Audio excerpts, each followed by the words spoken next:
Wasted World of Sports, ahoy. God damn it. How long have I been doing this now? And I still cannot for the life of me time that intro music correctly. I don't know what's up with that. Anyways, Robert M., our statsman in the back. A big where's my drink? Big cheers, mate. A big cheers. And thank you very much for your ongoing support there. From the stands, the Wasted World of Sports membership packages. Iron Mike, ahoy there. Welcome along. Hang on, let me get you. There you go. That's better, you're on the camera. UFC only fams is there. I see that UFC is a little bit, well, I wouldn't say upset. I can't judge by one word in the chat, can I? But there he is, UFC. Maybe he's a little bit baffled as to why I haven't included the Broncos in the poll that is on top of the chat room there. I've not included the Broncos, and we'll go through all of that. Oh, Iron Mike, that's you, Viking Axe. Oh, God. Okay, Viking Axe. We're going to be running through some predictions for the 2024 NRL season coming up here. You might not want to be here for my wooden spoon predictions. I'm just saying. Who's your caddy? Ahoy there, mate.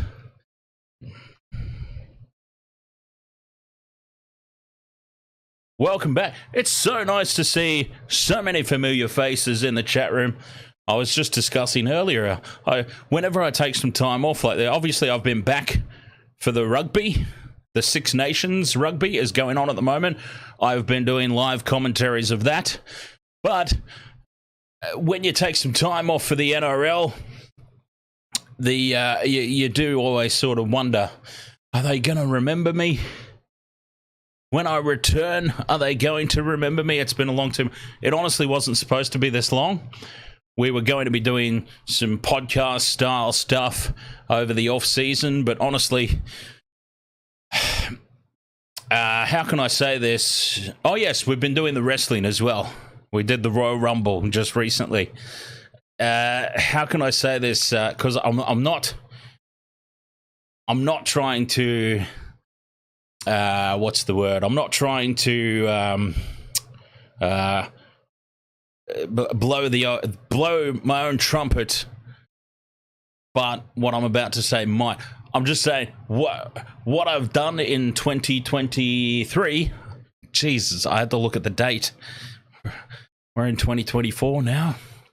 Anyways, what I did in 2023 in terms of streaming, the amount of content, live content that I put out there, I needed the break, basically, is the point that I'm trying to roundabout get to. I kind of needed a little bit of time off over the Christmas and New Year's period, so I didn't plan to be away from the NRL content for as long as I was, or any content in general, but it just sort of, weekends were coming by and I just needed the downtime, I think, so.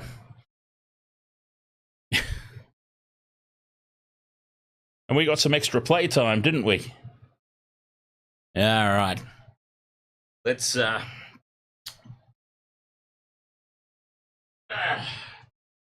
Let's pop you down and we'll get into it. The Wasted World of Sports is back for season 2024. We've got a lot of stuff in the works, I must say. Once again, the NRL 2024. Oh, God. The first line, and I've got to mess it up. The first actual line, and I've gone and balled it up. That is impressive. That takes real skill, that does. You know, I've also changed the studio up a little bit. It'd be very hard to tell from that side of the camera, but on this side of the camera, very, very impressive. I see that there are still a couple of channel members floating around. Robert M., a big cheers to Robert M. for resubscribing to From the Stands, one of the membership tiers there, and Who's Your Caddy? I see us still got the membership badge there, and Shack of Hearts also who posted a comment before we went live. Shack of Hearts, I see, has still got the membership badge there, so cheers to all of you. What I might actually do is do a little behind the scenes stream. And you can see the new setup that I've got. I spent the off-season sort of revamping the studio a little bit because I was always set up for gaming. My background on YouTube is gaming with Intoxi Gamer. But now I actually have a full-blown setup that is perfect for live sports commentary. And if anybody remembers that Dougie, who joined me for the Roosters and Sharks elimination final last year, my brother from another mother from high school, he has actually described my new setup as very TAB-like, which I'm assuming is complimentary.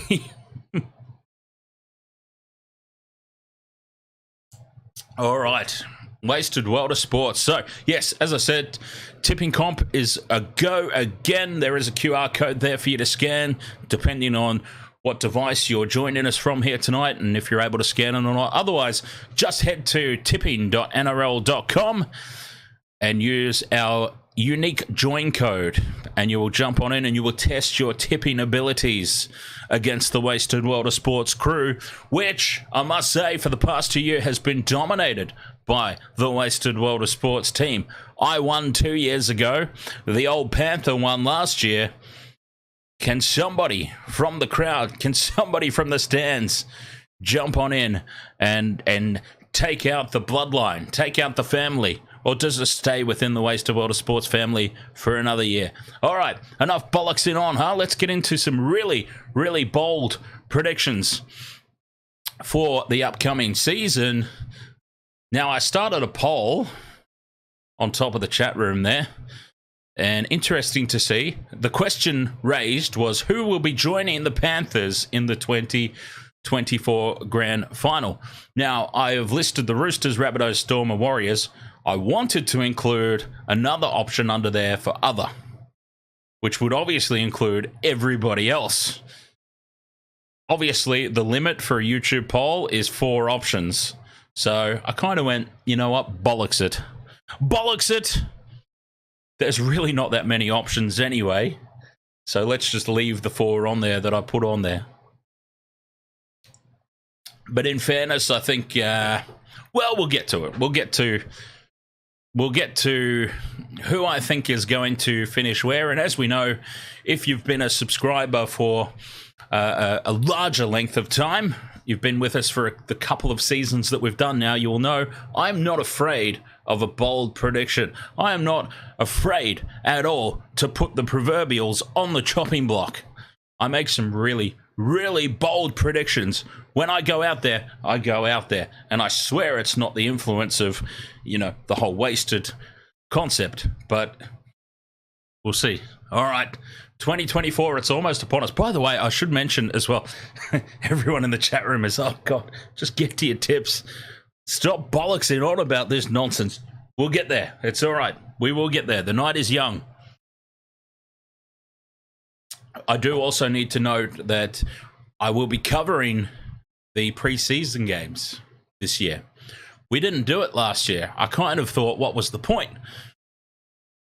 What was the point? Because they're just throwing trial teams out there. But there is a method to this madness. I am very, very intrigued in seeing these fringe players, seeing the next guys up, because I will be participating in the NRL Fantasy League this season, which will also be a Wasted World of Sports free league to join as well. So we'll be doing tipping and we'll be doing fantasy, but more about that later. But that is the reason why I'm very, very curious to see who is on those fringe teams and who will be Broncos. What? There's a Broncos Manly game tomorrow. Hang on, let me consult my diary because well, to be fair, I didn't include the preseason in the diary. Is a preseason challenge. I didn't think that started till the 15th. Okay, if there's a Broncos-Manly game tomorrow and it's on television, probably not. Because, Wynnum-Manly. Okay, well, that's different. Broncos-Wynnum-Manly is very different to Broncos-Manly. I don't know if it's been televised. If it's been televised, I might be interested. Because, yeah, the actual preseason challenge proper kicks off next Thursday with the Bulldogs versus the Storm. The Storm with Harry Grant's probably not playing. I dare say that will be somebody who's rested. But the newly appointed captain, Harry Grant. What a joke of a decision that is. But anyways, not my decision. How dare I question Craig Bellamy? But I do question Harry Grant's leadership credentials. Oi! Wrong button. There we go. Okay. Did I just, double tap? Let's do it properly. There we go. I needed my transition in there. All right. So, thank you very much once again for joining us here for this bold predictions. I'm not afraid of a bold prediction, as I said, and we are going to start with trying to predict the table. Now, this is very difficult, of course. This is almost impossible. I would actually say, well, you can't say anything is completely impossible, I suppose, but this is 99.9% improbable. There is no plausible way because there are so many variables, of course, that hit through a season. Injuries and the like, that it's pretty much impossible to predict. But we're going to try and predict the top to the bottom, the NRL season for 2024. I love a good bold prediction, as I said, and this is where I and Mike, the Viking King, maybe needs to turn away just momentarily because I really do have a bold prediction, I know, but I've got some bad news for Raiders supporters. Raiders supporters, I'm sorry to tell you, but I think you've got a wooden spoon incoming. I really, really do. The Raiders, Ricky's Green Goblins, they've lost a star player who may or may not be overrated, but still he was one of their best. He was the lieutenant leading that team around. And he's not the only player they've lost as well this season. I think it's fair to say for the Raiders, it is a clear rebuild season. Now, I do need to give myself an out from this prediction. Ricky Stewart has proven himself to be a coach that over the years he can get out of his players a lot more than is expected. He has the ability to do that whole them versus us mentality. Maybe, just maybe, he can get his players up for just enough to get them over the top of the teams that I have above them. I didn't say it last year, Iron Mike, in fairness. I actually had the Raiders battling for the 8 last season, so. But I'm also now giving you reasons why this may not happen. Ricky Stewart, very accomplished at getting his team to really buy into the them versus us mentality. And who knows, if they go on a run, I don't think they're going to threaten the top 8, though. Either way, they may not get the spoon. As I said, it's a very bold prediction. I do not mind throwing my balls on the chopping block and making some really, really out there suggestions. But this is one, I'm afraid, Raiders supporters, it's going to be a long slog of a season. But a positive, something to look forward to seeing how it plays out. Ricky Stewart, more than capable of getting a team to lift above themselves. And if that happens, who knows? But on paper, I do have to have the Raiders down there, I'm afraid. And that's only because, really, the Tigers, the West Tigers, who are just kind of, when you talk about wooden spoons, you're talking about the Tigers. As Robert M., our statsman in the back, has just suggested there, he's got the Raiders and Tigers battling it out for the spoon. Well, I've actually got the Dragons down there. The Dragons, it's just chaos. Everything surrounding the Dragons is just chaos, isn't it? I can't imagine that things have turned around this quickly for them. Okay, I really do respect Shane Flanagan. How could I not? I'm a Shark supporter. How could I not respect Shane Flanagan and what he accomplished for the Sharkies? But I just don't think they have the troops, the Dragons. They just don't have the troops. They don't have the mindset. I'll give these guys an out as well. Shane Flanagan is more than capable, once again, as a coach, more than capable of binding this team together. So who really knows for them? We don't know anything yet. We haven't seen any preseason games. We won't really know until about 5 or 6 weeks into the competition how everybody's going to go. But this is the fun and enjoyment in all of this. Looking forward to the season ahead. This is what makes it so exciting and fun, is these predictions that may be way, way off. But only time will tell. A team now that's going to be on the improve. But they improve only ever so slightly. This is the year for the Tigers.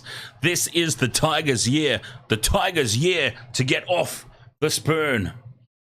They've done what they've needed to do behind the scenes. Mass clean out. The board, gone. The board, gone. Just like the drinks in my fridge. Gone, just like that. And they needed to do it. It is the start of a big turnaround for the Tigers. And a big turnaround, of course, meaning they'll go up 2 places at absolute most. But I do think that they will knock off a few teams. Now, they've started to head in the right direction. It's going to take many, many years before they really start to threaten.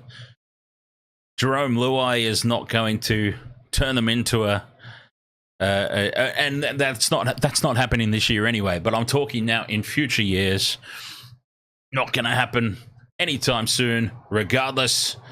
But I do feel like this year the Tigers can lift themselves off the spoon, even if it's only because other teams are falling further beyond them. It's not the greatest way to rise, but I'm sure that they will take it. Not a whole lot to say about the Tigers. In 14th, Titans. I don't buy into it. James, ahoy there, mate. How are you doing? The Gold Coast Titans, I have never bought into the hype surrounding this team. Pretty much, long story short, they're shit. Excuse the language. I've never understood. I still don't even understand how they were on the brink of advancing through the finals that year that they did. That was a while ago now, I'm pretty sure. But, yeah, terrible team. But they've got just enough quality in certain positions to make sure that they stay off the wooden spoon. But, terrible team. Terrible team. Not much to say about, not much else to say about the Titans.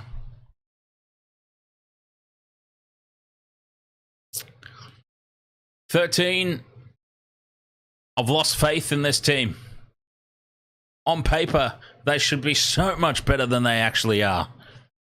And again, they continue to sign Panthers players.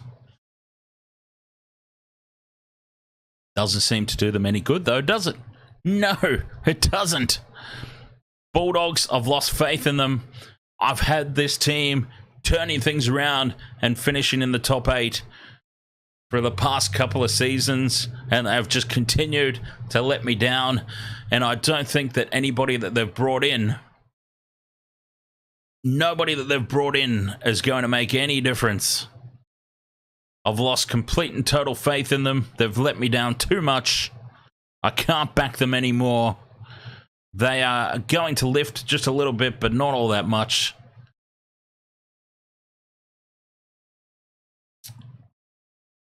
They'll be sticking around the lower tiers of the table.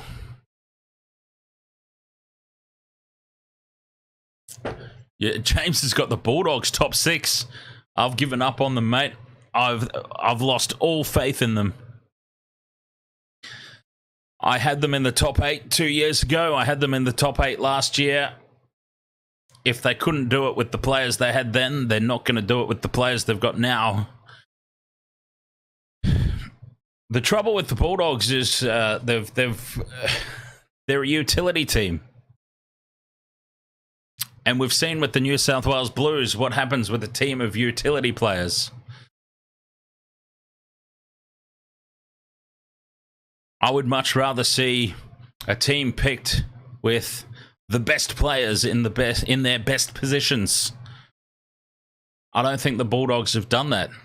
They've got a team of utility players in the back line that don't excel in any one position or another. Apart from Stephen Crichton.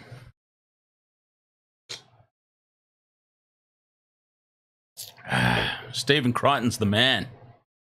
But unfortunately, he's slotting himself in there. He's not going to see much ball. James says Dan won't be winning the tipping comp this year with these predictions. Well, we'll see. I almost won last year, and I did win the year before. And I had very similar bold predictions. Unfortunately, the thing that let me down last season was tipping the Bulldogs too much. I've lost all faith in them. DJ Shack, the Shack of Hearts. Ahoy there, mate. How are you doing? Hey, Shack of Hearts, I was saying I should do a members-only video, a little bit of a tour. I've been upgrading the studio. Do a little bit of a behind-the-scenes studio tour. But anyways, I digress. 12, I kind of this is one I'm really unsure of the Knights. I didn't really know where to put them. They're an unknown commodity, like all teams. As I said, everything is an unknown at the moment because we haven't even seen any trial games. But for the Knights, they were really flattered last year. They got a big run of games at home on Sunday afternoons. They have a similar run of games at home this season. So I really did think about having them higher up the table. But I've kept them down where they are because basically on paper, they're a gigantic plate of piss. Terrible team. They should never have been as high as they were last season. I think that they benefited from really other teams being worse than we expected them to be. I really do think. Then they weren't the only team that benefited from the fall of some other teams that I think won't be as bad as they were last year, this year. So I just cannot. And yeah, Dominic Young, their top try, like the man, their top guy, Dom Young, is gone to the Roosters. Who's going to score tries for the Knights now?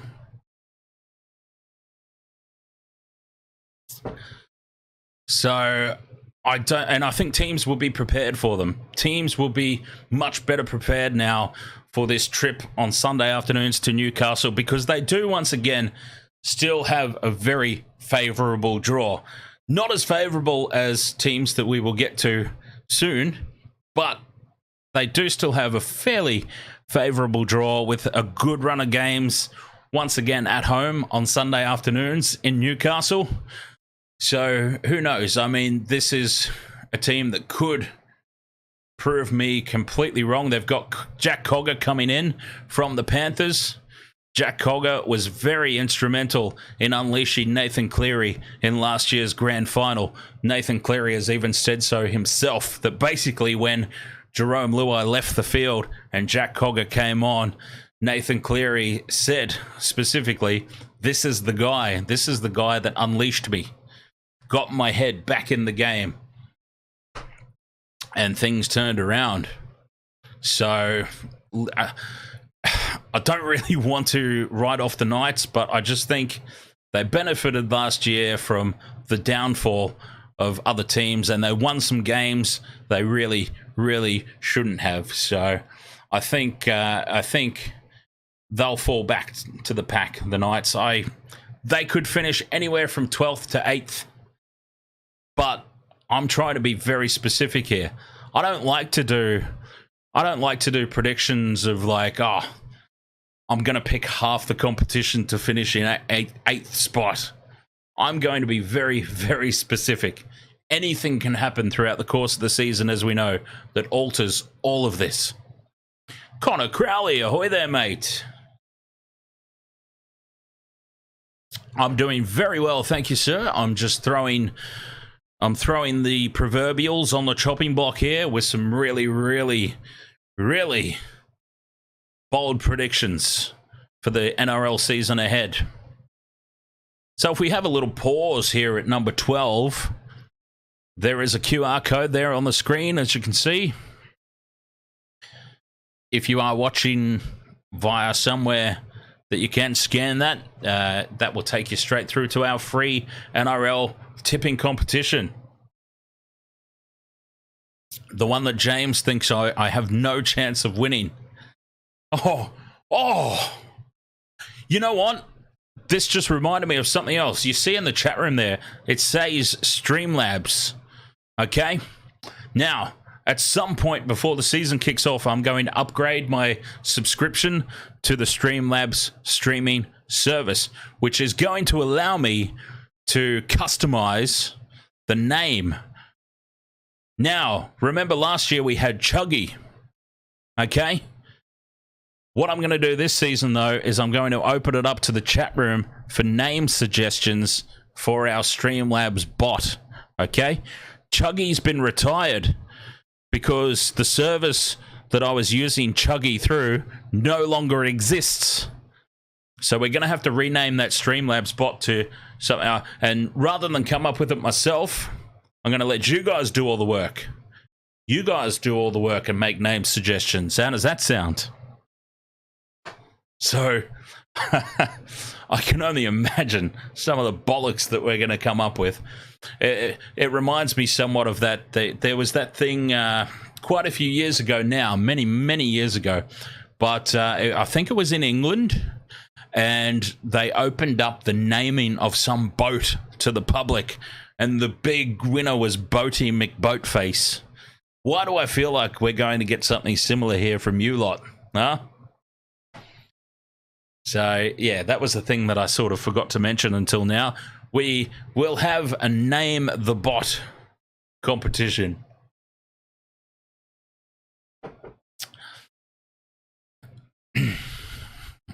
Yeah, so that's that. Blackbeard.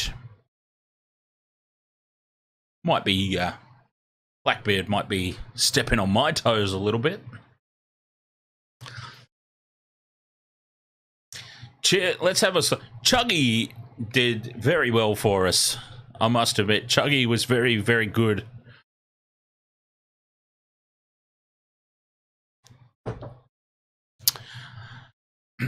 Captain Jack Sparrow. I feel like that one might be copyrighted.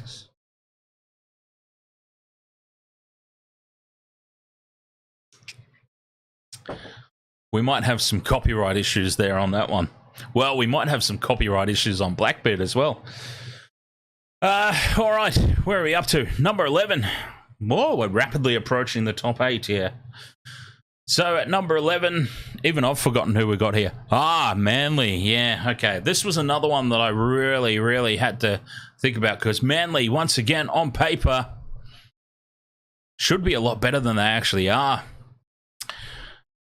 I need to put a very, very big asterisk next to Manly because it's been proven a lot of their success revolves around Tommy Turbo staying fit. And I just think if your success revolves around one player keeping fit, I can't realistically have you as a threat. But if Tommy Turbo plays the whole season, Manly could very easily be top 8. Easily. And that's what makes this so difficult to predict. Because outside the usual culprits, you've got a real logjam here. Pretty much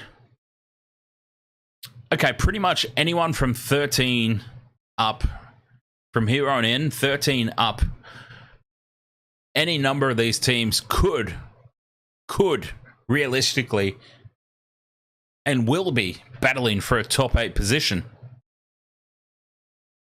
I mean, that's worth noting. When I have teams further down the ladder, I'm only thinking about the possibilities happening above them. Anywhere from about 13 up, and even 14 to 17. Look, 14 to 17 could also go any way. I understand completely. I know there's some not upset, but I know there's some serious questions in the chat room about me putting the Raiders at 17th. I've just got a feeling that they're going to fall off a cliff. They've lost too much experience. It's a rebuild, and teams going through rebuilds, it's no guarantee that they're going to struggle, but teams going through a rebuild, I think that the Raiders and Ricky, the Green Goblins, they obviously won't want the wooden spoon, but I think everybody associated with that team is also accepting that it's a clear rebuild season for the Raiders.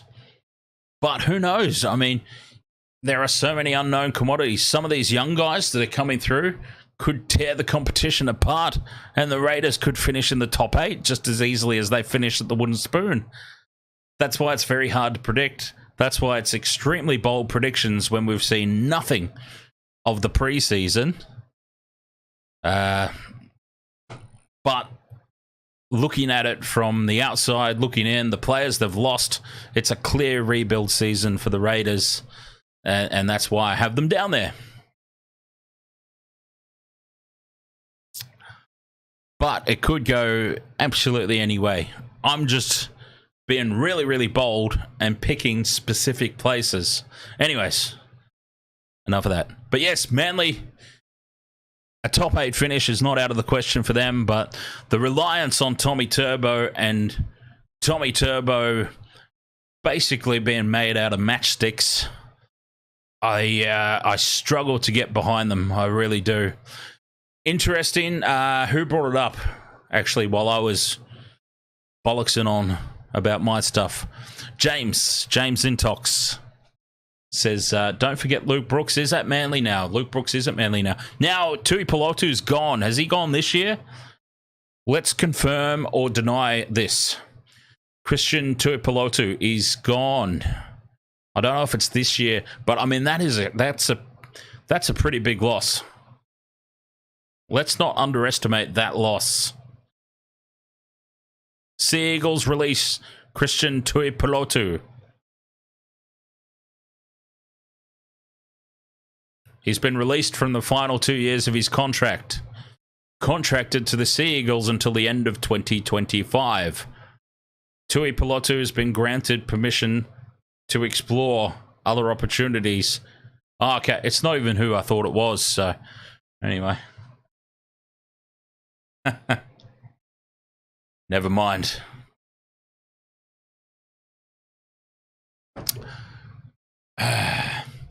Iron Mike says, I can't see anyone else on the bottom two than the Dragons. Well, I've got them down there. Dan Jam, ahoy, mate. How are you doing? I have to resist the urge. Now that Dan Jam is here, I do have to really resist the urge to turn this into a Six Nations conversation, because that is not what this is about. So let me just very, very briefly say the Six Nations has been the most compelling rugby viewing that I've experienced in a long time. Hometown music, ahoy there, the Vincent Spears.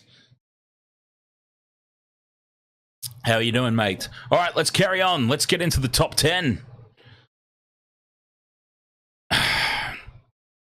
Once again, here's a team that could easily finish anywhere from 10th to 7th, I dare say. From 10th to 7th, somewhere in that region. But I feel like things are not right at the Eels. On paper, they shouldn't be as bad as they have been. We like to talk about that, don't we? We like to talk about on paper. But on paper, definitely should be better than they actually are. But it's another team that I've lost faith in. I've lost faith in tipping these guys. They continue to lose players, and other teams around them continue to improve. I struggle to have the Eels. I think that they'll definitely be fighting for the top 8. Anywhere from 6, basically, just to paint the picture here in the landscape of these predictions that I'm making, I think the top 5 is pretty much set in stone. When we get to the top 5, I can't see any alteration to that top 5. But from 6 down to about 13, these teams could fall in any order. As I've said, I'm just giving you my really bold prediction, knowing nothing in terms of how players are going to perform. We will learn a lot more. I actually should do another one of these after the preseason challenge, because the quality of those fringe players coming through could have a lot of say in how this finishes off. It really could.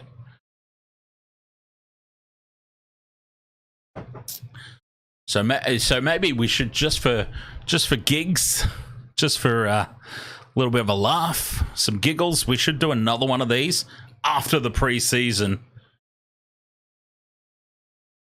Yeah, Vincent Spears, hometown music. I said ahoy to you there, my friend. I did see you. And you have not been ignored. How about, hey, what does everyone say? How about Vincent Spears' hometown music? Does a little, am I playing a banjo? I think I'm playing a banjo here. Vincent Spears, the hometown music. We should hire him to do some catchy theme intro music for the Wasted World of Sport. So what do you say? Probably not on banjo, though. Probably something a little more... Could be a laugh.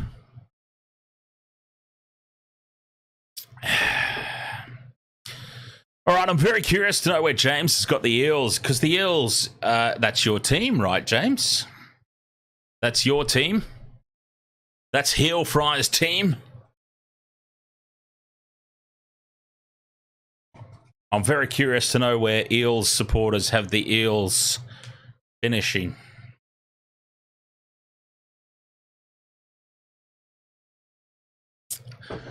Since I think it's safe to say that their best opportunity in recent years, Eels 7th. Okay, hey, that's fine. As I said, anywhere from 6 down to 13. 6 down to 13 that can are interchangeable.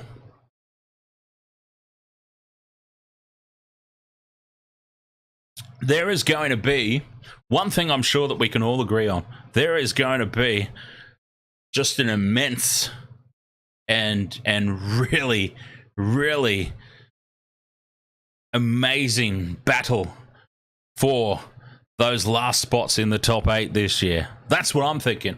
I'm thinking this logjam between 6 and 13, there's not going to be a lot between them. It's going to come down to 1 or 2 games.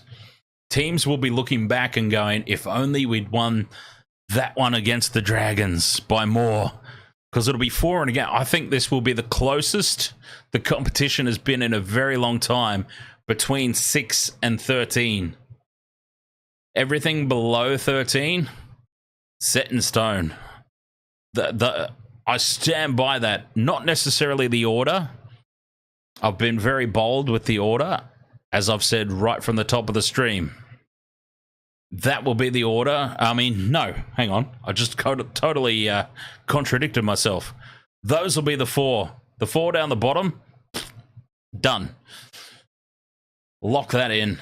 But the order of the teams between 13 and 6 could go absolutely anywhere. And then when we eventually get to the top 5, the top 5's pretty much locked in as well. So, all right. So, number 9. Who the hell is that? Over on Twitch. Obviously, I'm dual streaming to Twitch again this year. Hello. Sorry for bothering you. I want to offer promotion of your channel. Viewers, followers, views, chatbots, etc. The price is lower than any competitor. The quality is guaranteed to be the best. Flexible and convenient order management panel. Chat panel. Everything is in your hands. A huge number of custom settings. Go to Streamrise. Sorry. I use and swear by Streamlabs. So, thank you over there on Twitch. But yes, Streamlabs is what I choose to use.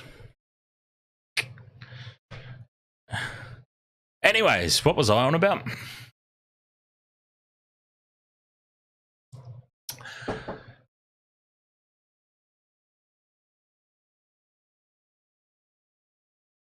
Number 10. Sorry, I just completely spaced out there. This is why, okay, I always find this amusing because I very much always appreciate when people pop through the chat room, and it happened just on the last weekend as well with the Six Nations. There was somebody. Well, there are a couple of people, but one specifically was like, "Oh,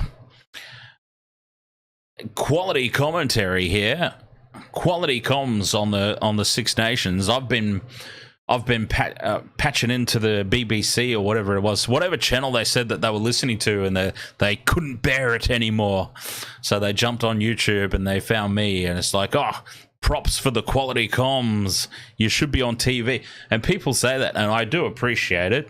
Very much. But honestly, let's be real here. Let's be completely real. Talking about bold predictions, talking about proverbials being placed on the chopping block. Let's be real. Can we honestly?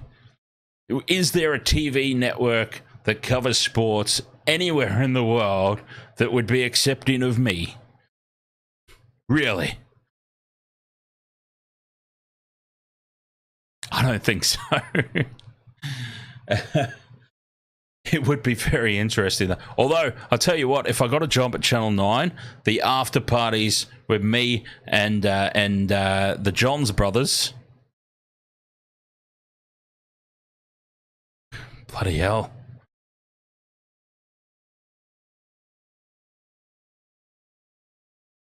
Can you imagine? Can you imagine those Instagram posts, those TikToks? Dan from the Wasted Water Sports and the Johns boys. Oh. Wow. Dan Jam says it would have to be a niche one specializing in Korean curling. I would love to, if I thought for 1 second that anybody would join, I would definitely do some coverage of the curling with the Korean women's team.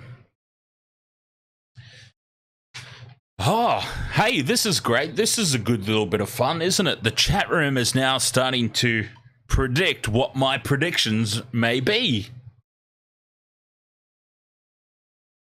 This is a good little bit of fun. This is a nice little twist.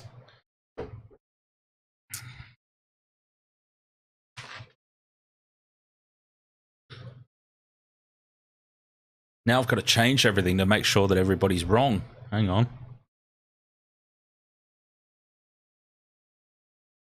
Got to make sure no one gets it right. I'm just changing all my stuff here. No, I'm only joking. It's all pre-programmed in. I pre-programmed it in so that I can't change my mind because so many... I was on the fence pretty much from... as I've said already, pretty much from 13 to 6, I've been on the fence about.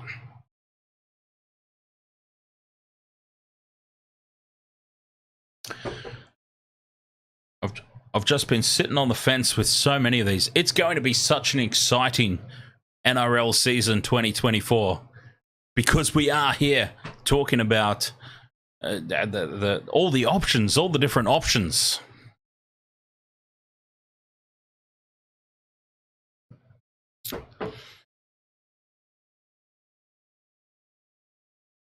Realistically, James, I do as well, but we'll get to my team. We'll get to the Sharks. We will get to them. Realistically, I have them outside the 8 as well, but you know that I can't do it. Yeah. All right, let's power on through. James says Sharks are to me what the Eels are to you. What? Your team? I know that. Pretty much, basically, yeah.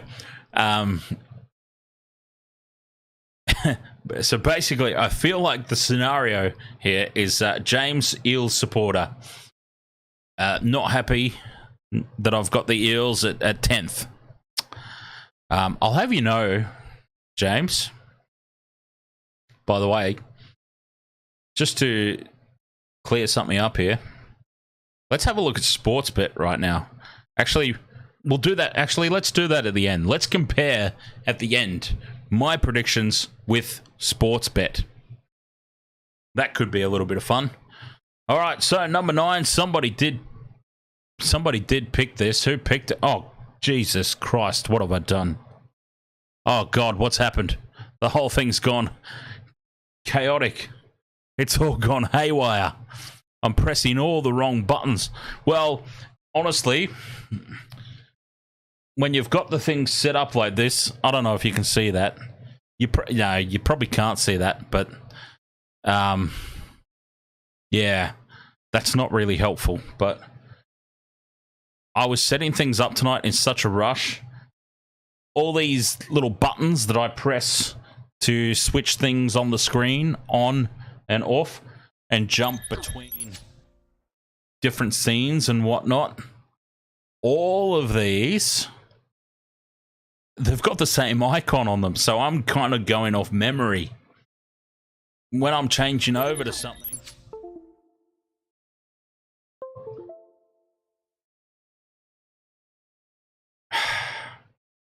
J. Joe, ahoy there. Are you telling me that Des Hasler is going to flop? No, but what can he do? Yeah, this is absolutely nothing at all to do with judging Des Hasler in any way. The Titans at 14 is nothing against Des Hasler, but what can you do when you've got no troops?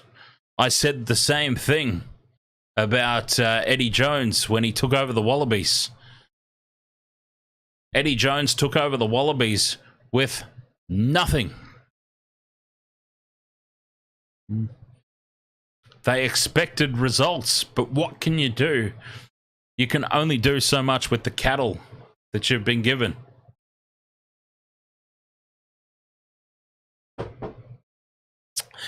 Who's Your Caddy says, Warriors have to be at the head of the table. Well, I can safely say, Who's Your Caddy, that the Warriors will be the top New Zealand team in the NRL this year.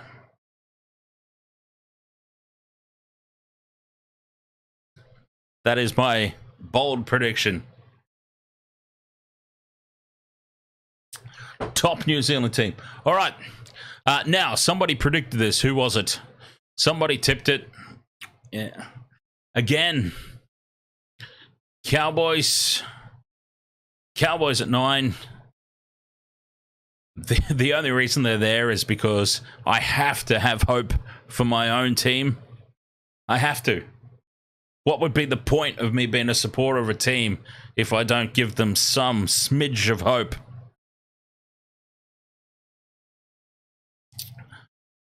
But in all realistic light, they will probably finish above my bloody shenanigans of a team.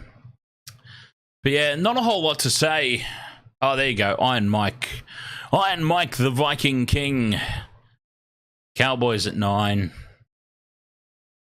But who really knows with them? They've got the Chad. The Chad is just... The Chad was reinvigorated for a little bit of a period of time there. The Chad was reinvigorated. And then we saw the true Chad. The Chad that was stinking the joint out at the Sharks. And then he became the Cowboys problem, which was great for Sharks fans everywhere.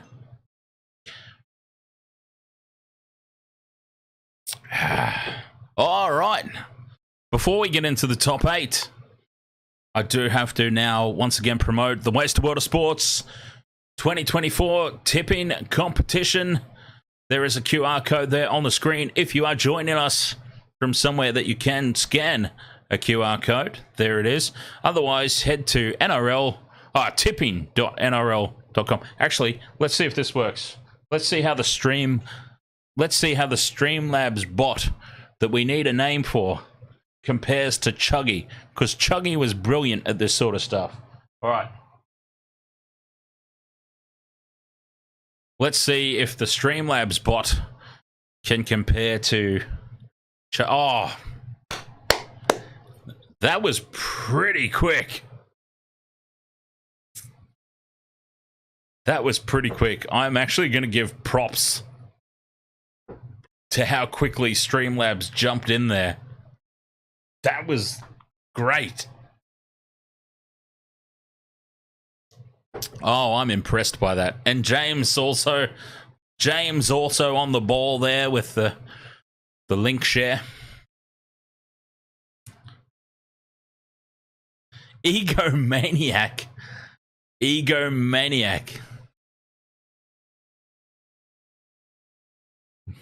Do we want to call our bot Egomaniac?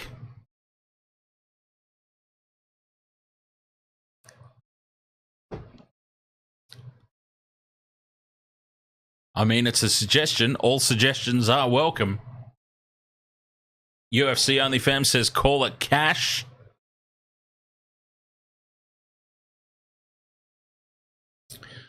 We'll call it Sunny Cash. Sunny Cash. SONNY. Sunny Cash.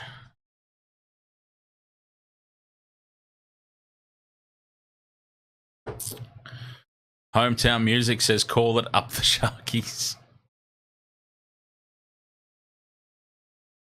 I don't want constant reminders of how bad the Sharks are, though. Realistically. All right, we're into the top 8. Let's get into the top 8.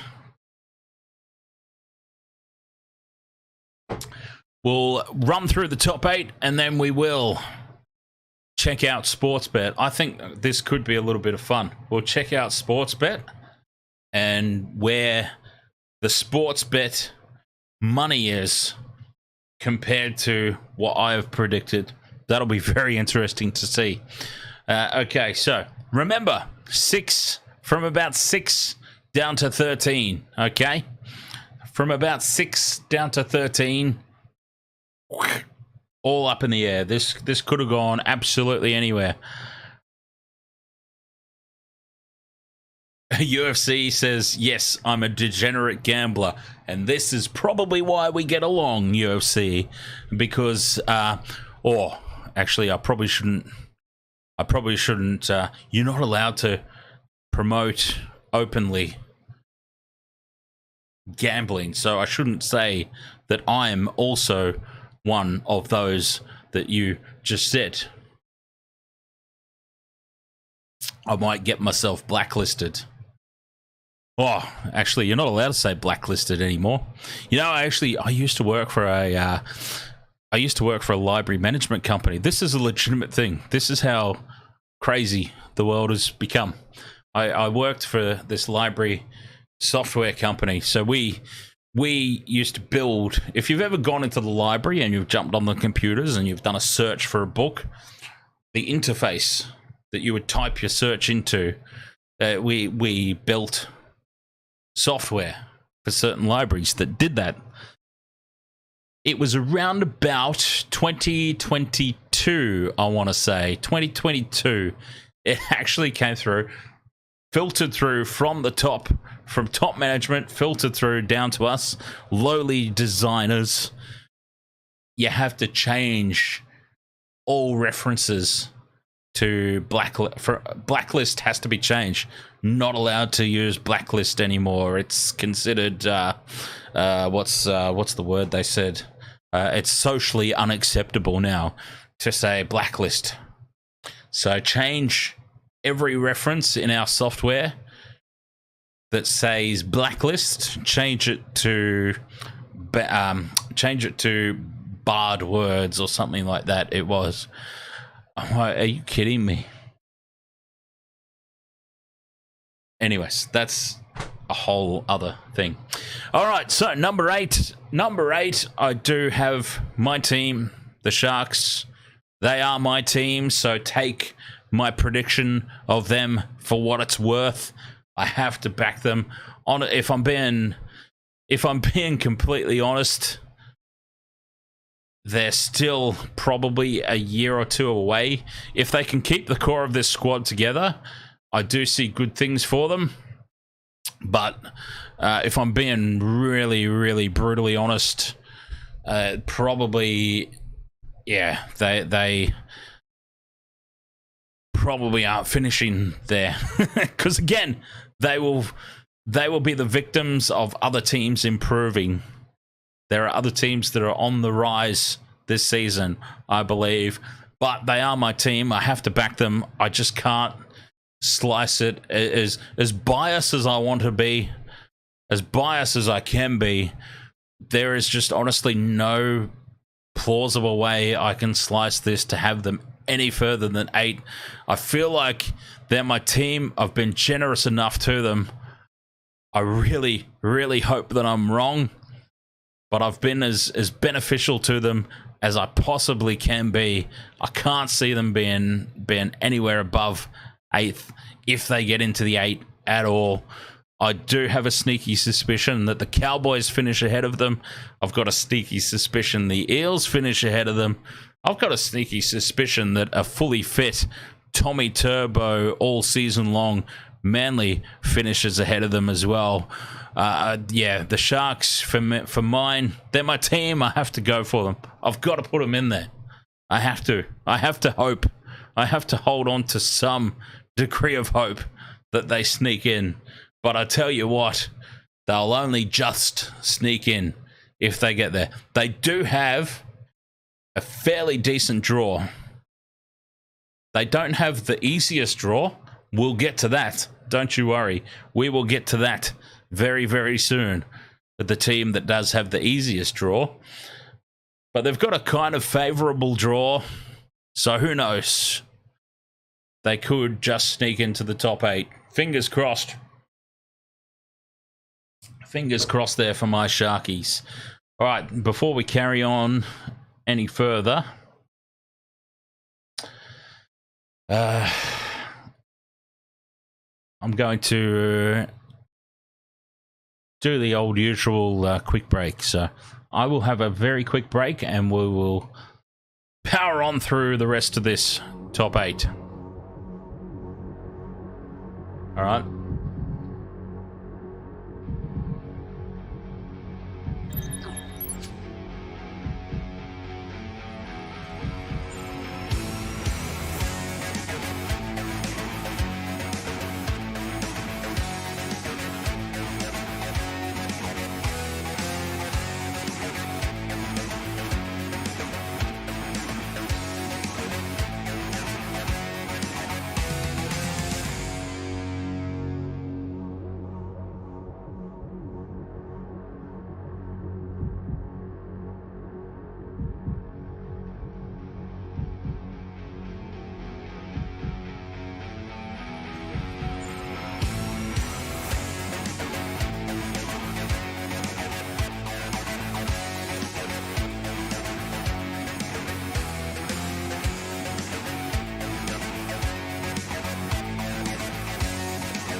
All right. That's a lot better. Carrying on with the top 8.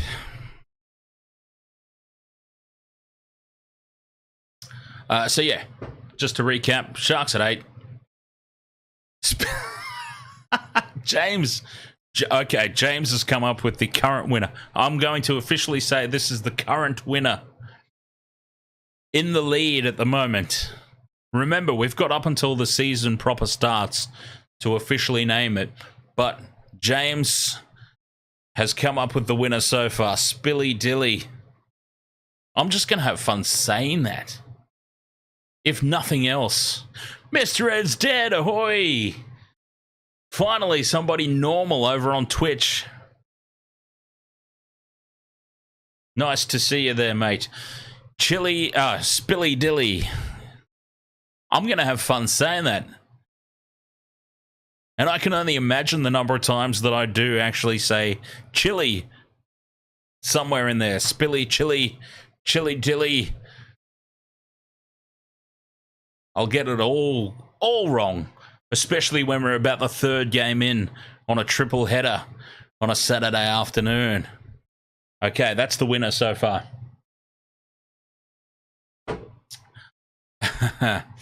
Okay, so yes, Sharks at number 8, hoping against hope, probably there. Okay, here's one that may surprise. I actually have the Dolphins seriously threatening for the top 8 this year. Seriously. They've got more reinforcements. Let's be honest about the Dolphins 2023, okay? The only reason that they missed the 8 is because their squad fell apart through injuries. People had dire predictions for the Dolphins. Not me, though. The Wayne Bennett factor. The Wayne Bennett factor was always going to make them a threat. Always.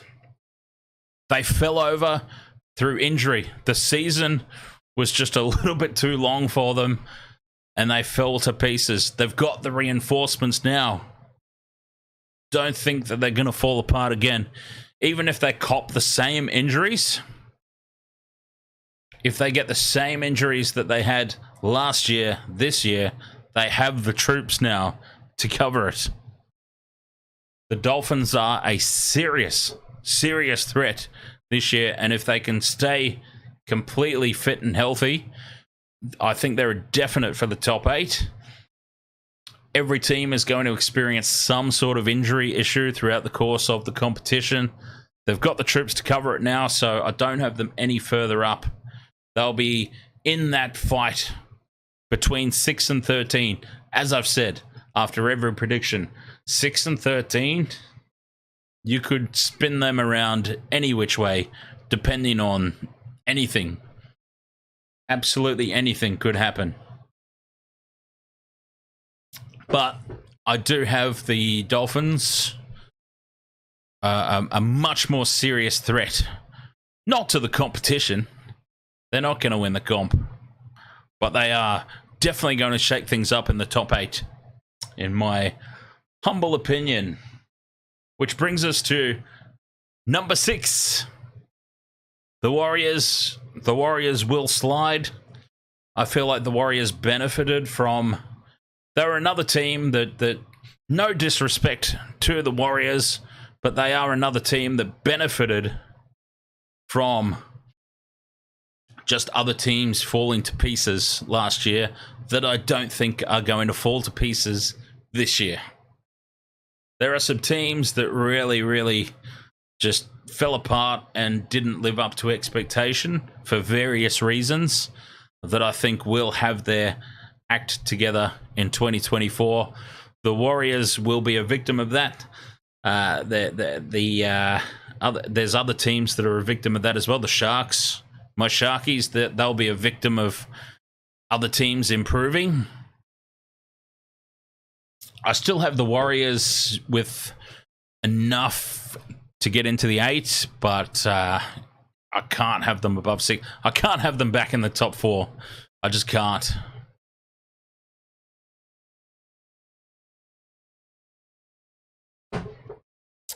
Things start to get interesting in the top 5 because now we're starting to get into teams that were kind of terrible last year. That really, I can't imagine that they're going to be this bad again. The Rabbitohs, I don't like them. We all know how much I hate them.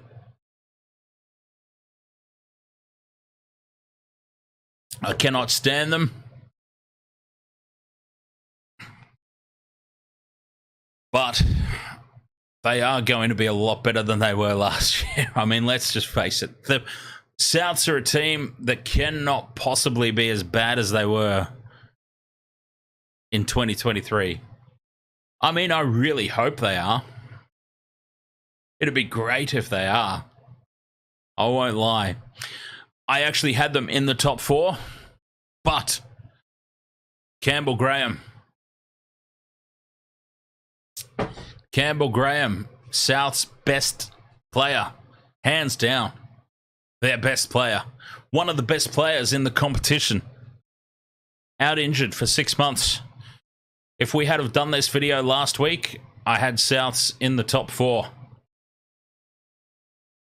With Campbell Graham out for 6 months, I think I'm being generous even having them at 5th, to be honest. There is enough talent around. They can compensate. They can still be a threat on their day. But, yeah, do not underestimate the value of Campbell Graham. What a player. What a superstar. And now he's out. He's done. He's dusted.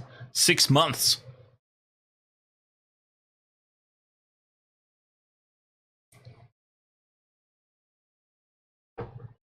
I love my Sharks so much, James, that I put them at 8th.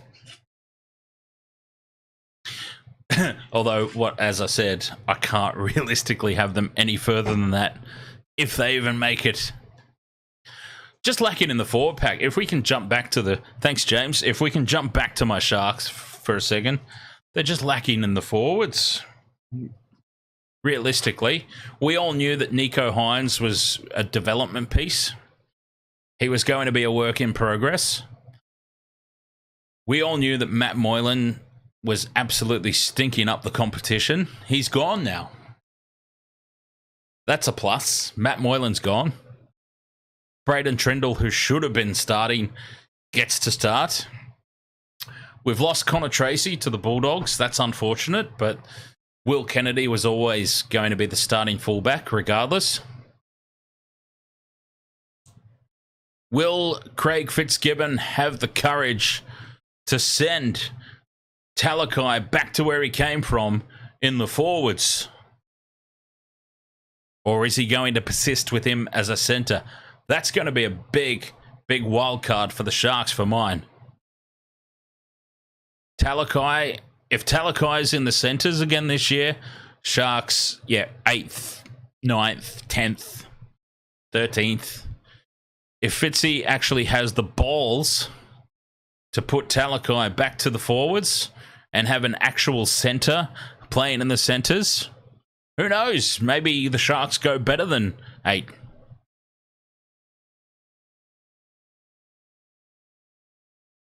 Time will tell on that one. But for the Rabbitohs, yes, as I said, if we did this video a week ago, which was originally planned, by the way, funnily enough, I had actually had this video scheduled in a week ago. I decided I wasn't ready for it. Just had a little bit too much going on with the Six Nations and whatnot. So pushed it back for the week. And after pushing it back, Campbell Graham, that is a huge injury. Massive injury loss for the Rabbitohs. So let me actually just... Campbell Graham. I said 6 months. Let's actually confirm that it is 6 months. Okay, sternum injury. Out for how long? He's going to miss half the season. Okay, one of the best players in the competition. The best player, honestly, hands down. And this will fire some people up for sure. This is definitely going to fire some people up. But hands down, the best player for Souths. He's the Rabbitohs' best player. One of the best players in the whole league. I can't wait for all the Cody and Latrell crybabies to jump down my throat on that one. Rabbitohs star centre Campbell Graham will go under the knife and could miss half the season. Could miss half the season after his lingering sternum injury. So, okay, so he could be back sooner. He's going to be out for a while, though. Sternum surgery. Jeez, that's a big out. Oh, man. I think I'm being generous. After that news, I'm probably being generous having Souths at 5th. That is such a huge out. But... yeah, you know, Warriors, Dolphins, Sharks, Cowboys, Eels. Let's leave them there because it's too much work to change it around. I've already committed to it. James says, did you see they have only sold 22,000 tickets in Las Vegas for the year? Well, I kind of assumed that they would give a lot away anyway. Mr. Ed's dead. If Mr. Ed's dead is there still in the chat room, a very good authority on this topic, being American and all. Mr. Ed's dead. Have you heard anything at all about the NRL? Have you heard anything at all on TV, on radio, whatever you maybe tune into in the papers, on billboards? Have you seen anything promoting this Mr. Ed's Dead over there in America? Obviously, it would be primarily in Las Vegas where the promotion would be happening, but you would think that it would spill over to try and get people coming in for it, people traveling in for it, you would think. So I'm just curious. I'm curious how far the promotion spreads into America there. Oh, James, absolutely. We talked about it, I think, on the Generations podcast here on the Wasted World of Sports. Myself and the Old Panther, I'm pretty sure we talked about the all the reasons why it was absolutely ridiculous that the NRL were doing this. So there we go. Mr. Ed's Dead says, sadly, no. Every now and then we may find a game, but far and few. Dan Jam says there was a piece on the BBC yesterday about the increase in sport in Las Vegas, but didn't mention NRL at all. And the thing here, this is a God, well that didn't work. But this is the thing. This is a talking point as well, because this actually legitimately happened. Hang on, let's go over to this screen. So this is the thing that happened as well. Okay, they've got players over there, right, promoting. In the lead up, they're doing promotions and whatnot for this whole round 1 in Vegas and what have you. So it actually came under the microscope. People were criticizing. So Aaron Woods was over there. Aaron Woods. He was over there. Campbell Graham was another one who was over there as well, who's now injured. Won't even be playing in the game, but that's besides the point. They were over there. They had TV time in an NFL game. There was an NFL game. NFL. Okay, I'm going to calm down and try and talk properly. There was an NFL game where these rugby league players had been invited along to do the promotion for the lead up to this round 1 contest. And Aaron Woods and Campbell Graham are there being interviewed, and now whoever this presenter was for the NFL, she kept saying rugby when she was interviewing them. She kept saying that you're bringing the rugby. She's not on the phone. What the hell am I doing? She wasn't on the phone. She was standing next to them with the microphone. Okay. This is a bit more. Yeah. That's a bit more realistic. What the hell was I doing? So she's holding the microphone up to them and she's, you're bringing the rugby, this rugby.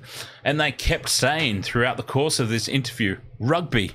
And Aaron Woods and Campbell Graham, not once, not one single time in this interview did they correct the presenter and say rugby league or NRL or South Sydney Rabbitohs, Manly Seagulls. They didn't correct.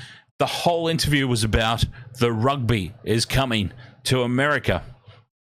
Now, might not seem like a huge thing, but I am sure for a majority of people that jump on and search rugby around the world, because you know how the Google algorithm works, okay?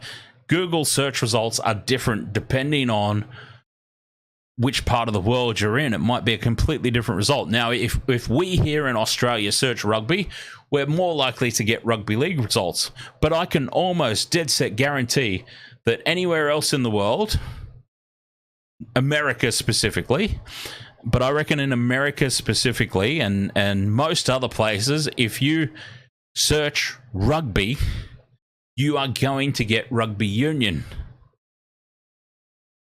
So basically that whole interview where nobody, you don't even have to correct her. You don't even have to make her feel stupid by correcting her. But you could say, oh yeah, rugby league, or mention your team name. They did this whole thing broadcast to so many people in an NFL game. She leads in by calling it rugby. The other presenters call it rugby. Everyone's calling it rugby. All these Americans are going to go search rugby, and I guarantee you that they are getting search results on Google, if they're even looking it up, rugby union. Anyway, it's a small thing, but yeah, it really just, it was a lost opportunity, I felt.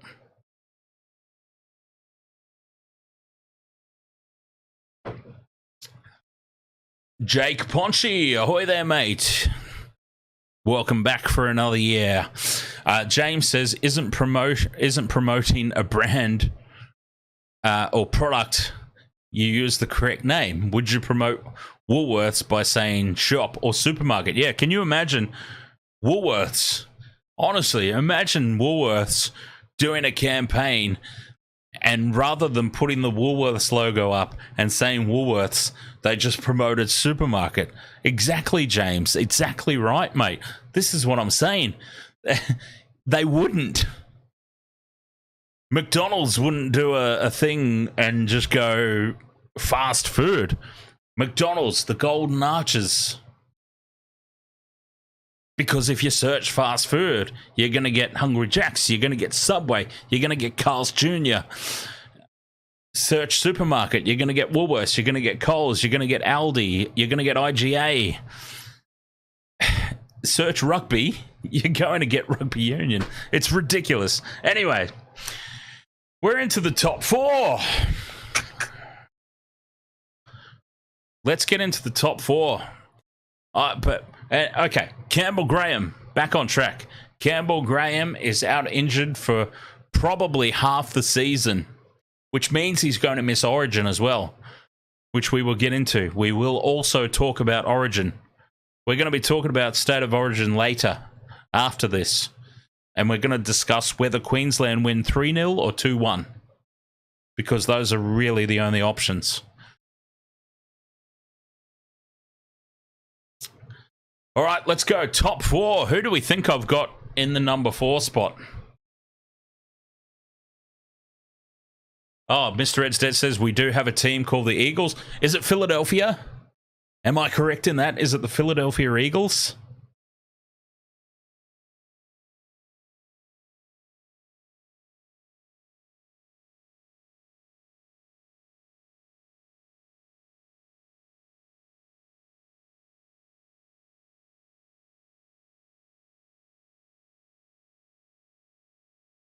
I don't know, Jake.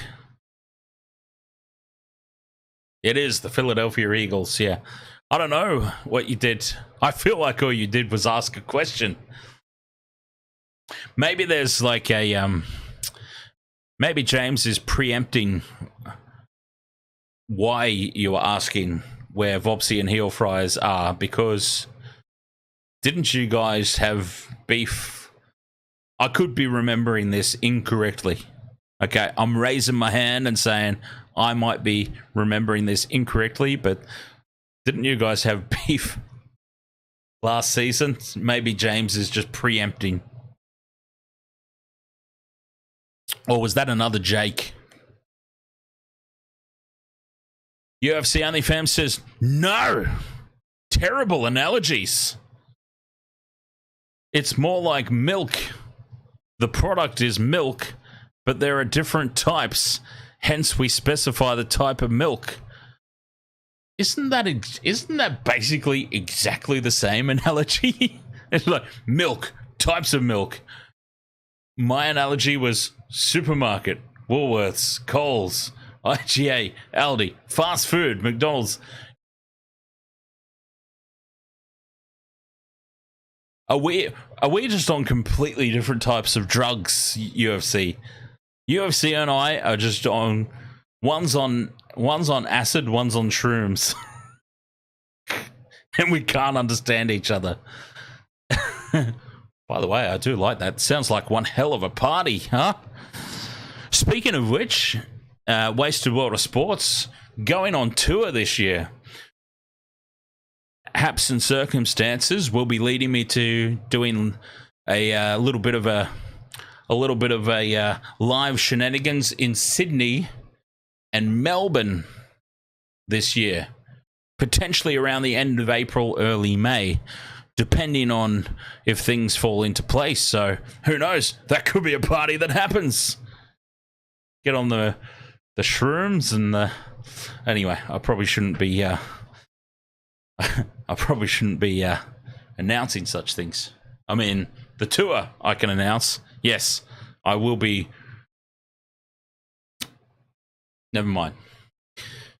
That just all went haywire. Very, very rapidly. Okay, we're into... Oh, God. Good to see things haven't changed, huh? Good to see things haven't changed. And once again, I mean, this is why I cannot be on TV. Can you imagine me on television with a live microphone? I don't think I would last 2 weeks. Yeah, so James, we're going to be doing a little bit of a live Wasted World of Sports tour. Yeah, Sydney and Melbourne.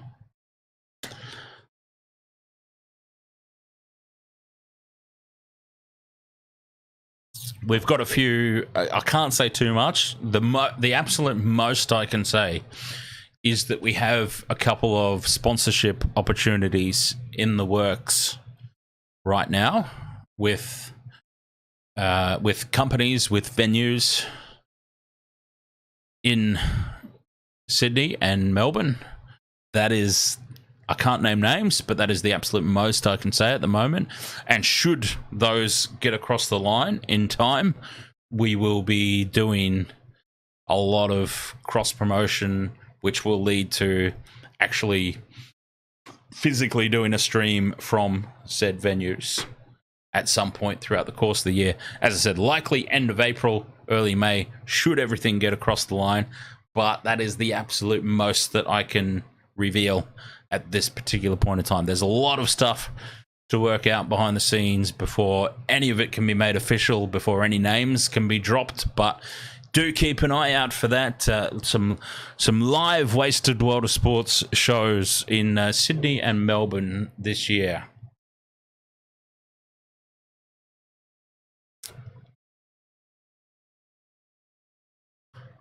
All right, top four.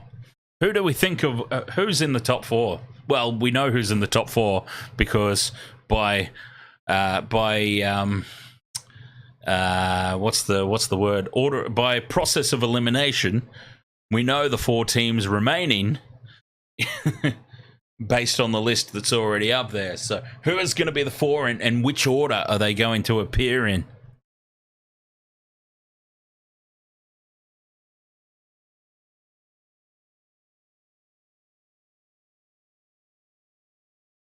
And if you come along wearing a bandana, you get free drinks. I like it.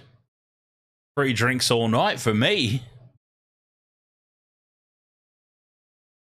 Can I get doubles? If I walk up, I'm wearing one and I'm holding one, can I get 2 free drinks at a time? That'd be a question to ask.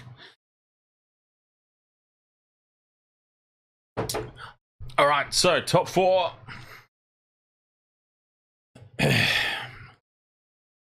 I have finishing fourth.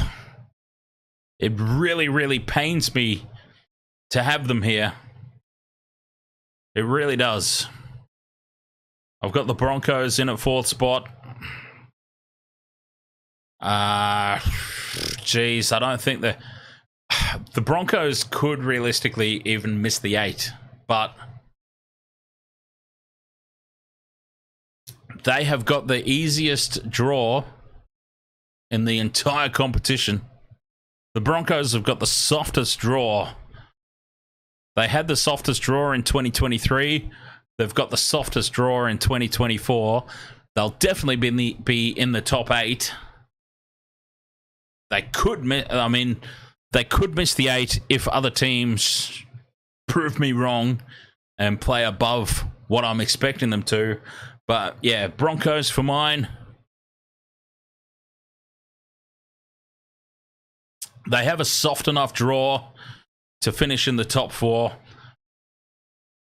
If Campbell Graham wasn't injured, I would have the Rabbitohs above them, but Campbell Graham is injured for half the season, and that's a half a season head start.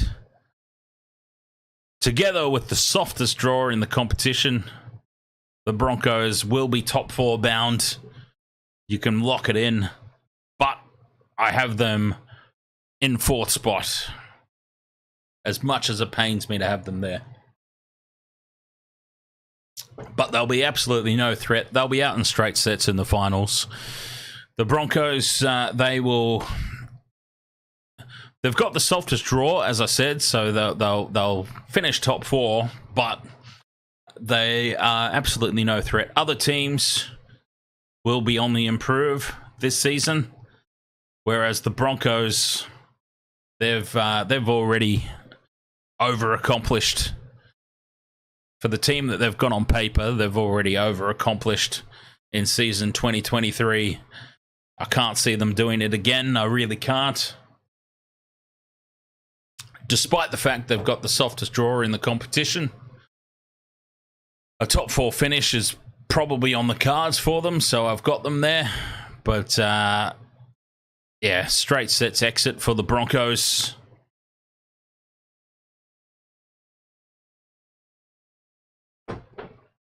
And that'll be the end of that. The Broncos will indeed suffer the curse of the post-Panthers grand final loss. The Rabbitohs suffered it. The Eels suffered it. The Broncos will suffer it.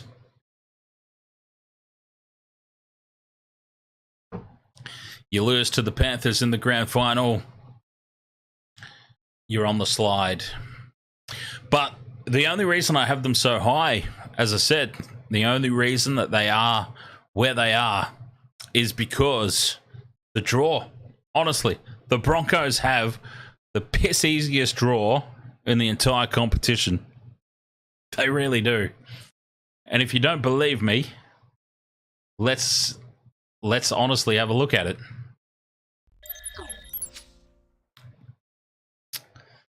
Let's honestly take a look.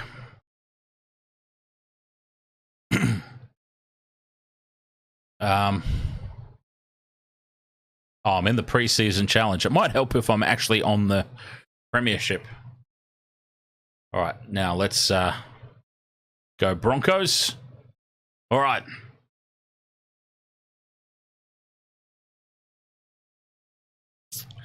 Broncos, easiest draw. They get the most home or neutral games out of anybody. Seriously, let's check it out. Let's check it out. Okay. Neutral game against the Roosters. Home, followed up by a home game against the Rabbitohs. They travel to play the Panthers in round 3. The best possible time to play the Panthers is in the early rounds. Okay, so even though they're traveling, you've got the Panthers backing up from another premiership win and the World Club Challenge, all right? Everybody else is going to be resting their players, but the Panthers, they'll be fielding a solid team to go in the World Club Challenge. Then, strangely enough, they're back at Suncorp. Who'd have thought? Another game at Suncorp.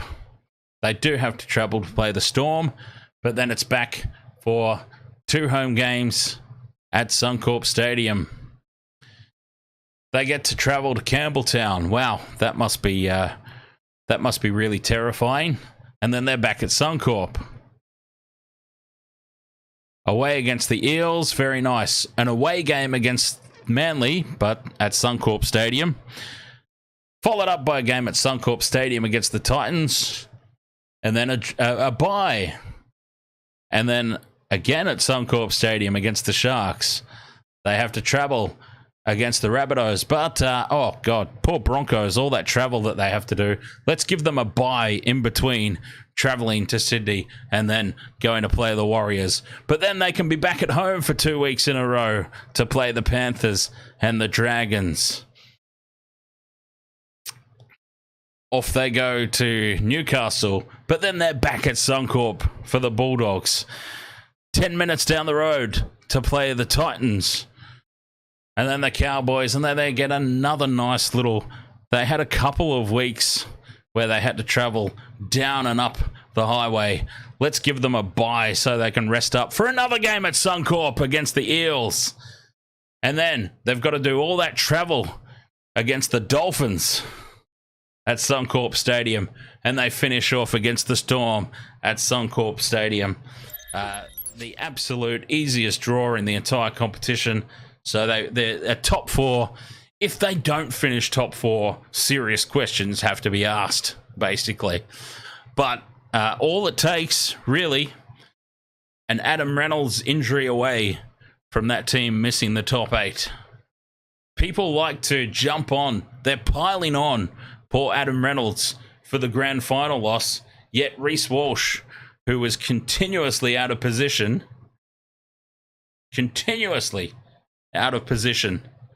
during that grand final, single-handedly cost the Broncos 2 tries, seems to fly under the radar of criticism.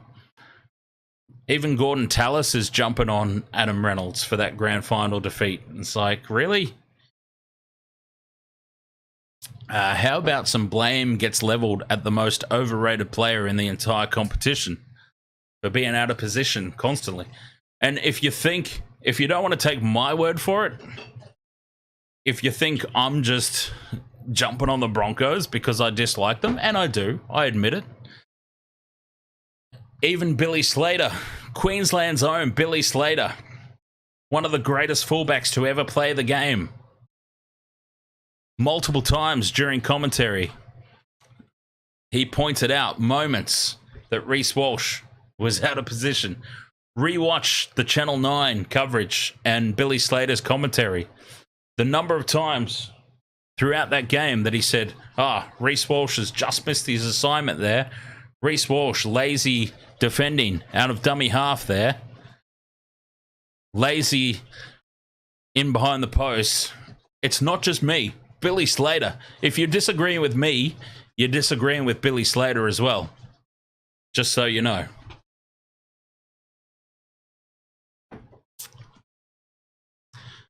And Jake Ponchi says Moylan in the centres.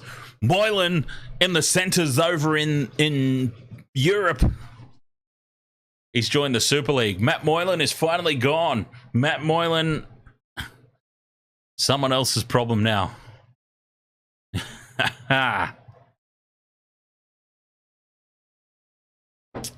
Poor Matt Moylan. Now that he's actually gone, I kind of feel bad for him because it's like, nobody deserves the hammering that Matt Moylan copped from me in 2023.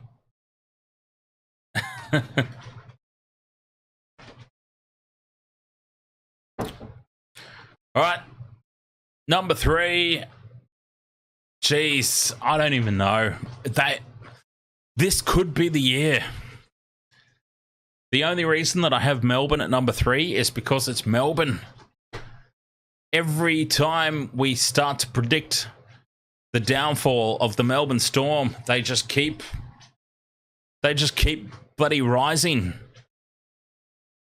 They rise to the challenge each and every time. How often have we said, this is the end of the Melbourne Storm? I feel like it really could be, though. I've put the Storm at number 3 because they just won't go away. They just never go away.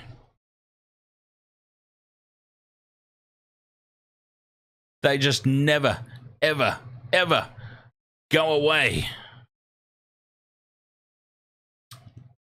This could be the year, though. Harry Grant's been named the captain. I mean, this is the bottom of the barrel that Bellamy and the Storm are scraping. If you're naming Harry Grant as the captain of your team, you're really, really running out of troops, in my opinion. No disrespect to Harry Grant. Phenomenal player. Is he a captain? I wouldn't have thought so. But hey, look, time will tell. Far be it for me to question Craig Bellamy. Super coach. Except for at Origin level. James says, this will be my 3rd season with you, Dan. I know you better than my neighbours. It's kind of nice, though. See, I like that. It's what it's all about. It's about building that community.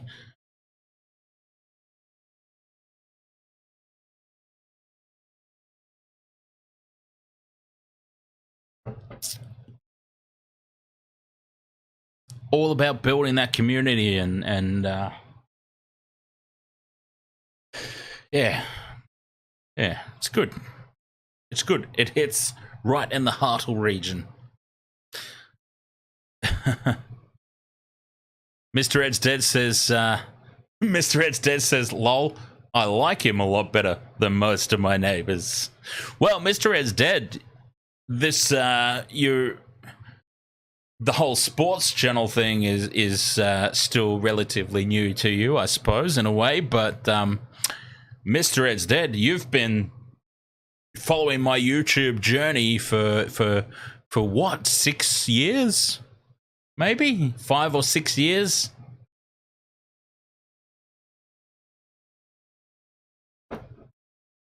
Oh, you're making me emotional, James. Huh?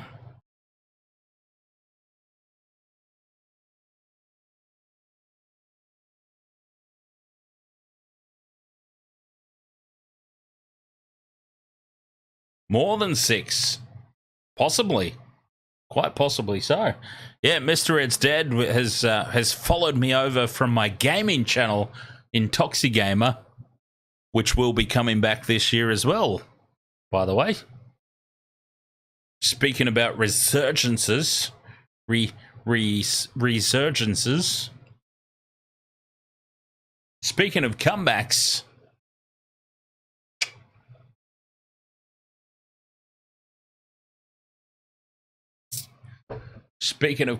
indeed. Yeah.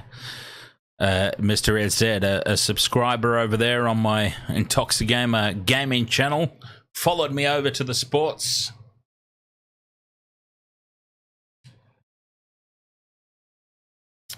James says, can't believe Vopsy ain't here.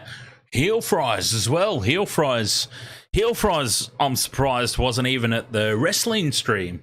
I thought for sure Heel Fries would have been all over the wrestling stream.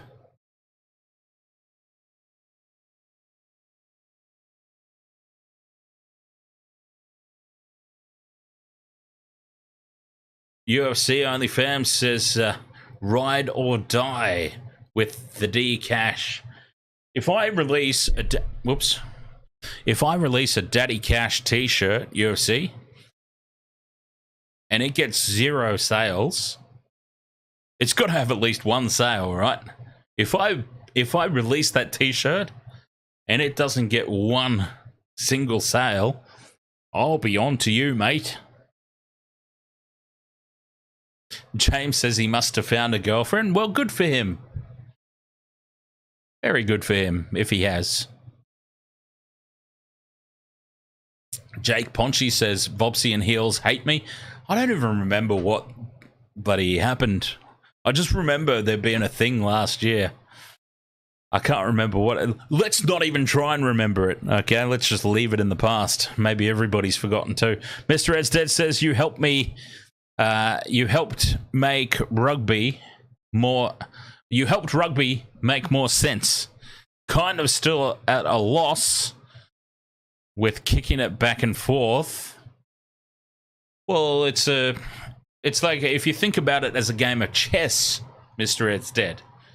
If you think about it like a game of chess, the kicking back and forth is that battle for field position.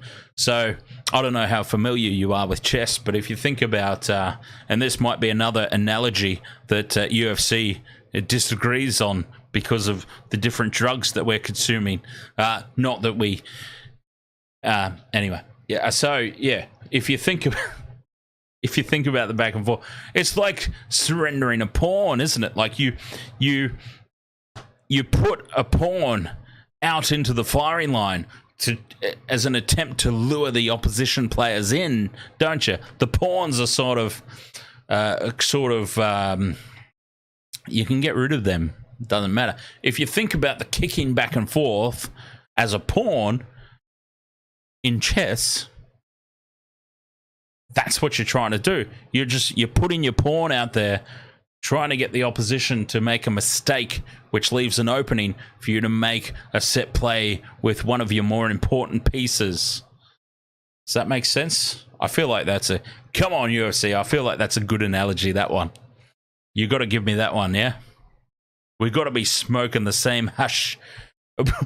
No, never mind. Never mind. We're not smoking anything.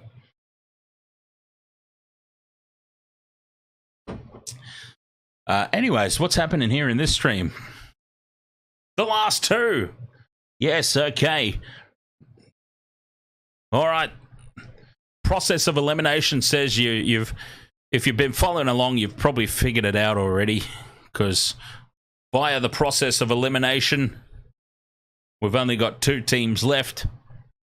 Now, you all laughed at me. I don't understand why, because the Roosters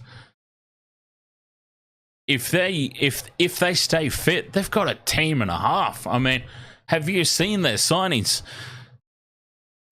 Spencer Leniu alone is going to make a difference. Dom Young is coming into the team. If the Roosters stay fit and firing, once again, there are variables.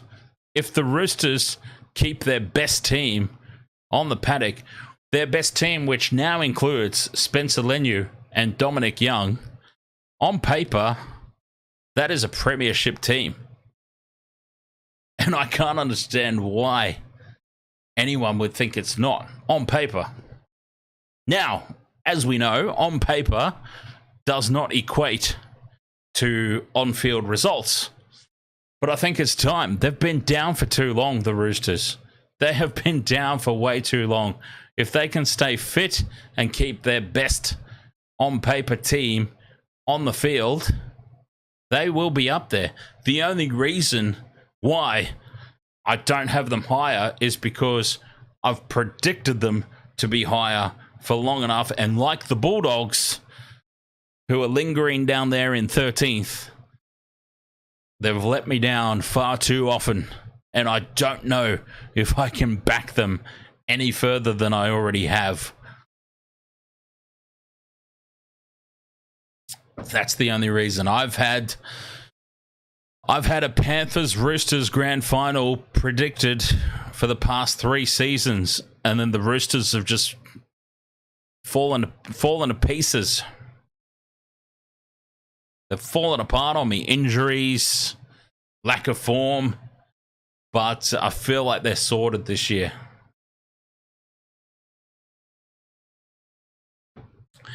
It'll be a very, very different Roosters team. And as you can see now if you've been following along with the start of this stream, you'll see some of the teams that are on the slide. I've said it's only because other teams are improving. Other teams are on the rise. I don't think the Rabbitohs, despite the injury to Campbell Graham, I don't think they'll be as bad as last year. The Roosters definitely won't be as bad as last year. The Storm are a little bit of an unknown commodity, but they themselves were pretty crap last year. I don't think they'll be that bad. The Broncos definitely punched above their weight. They were the beneficiaries of a really, really soft draw. They're the beneficiaries of a soft draw again, but the improving teams below them, that's where the Broncos are going to fall off. The Broncos have zero room for improvement. We saw the very best of the Broncos last year. They hit their ceiling, and for 10 minutes in the second half of the grand final, they went above their ceiling. They have nowhere to go but down now. And because they've got such a soft draw again this year, their drop will only be a couple of places. Otherwise, I would have had them much, much further down. If it weren't for so many games at Suncorp, I would have them so much further down that ladder.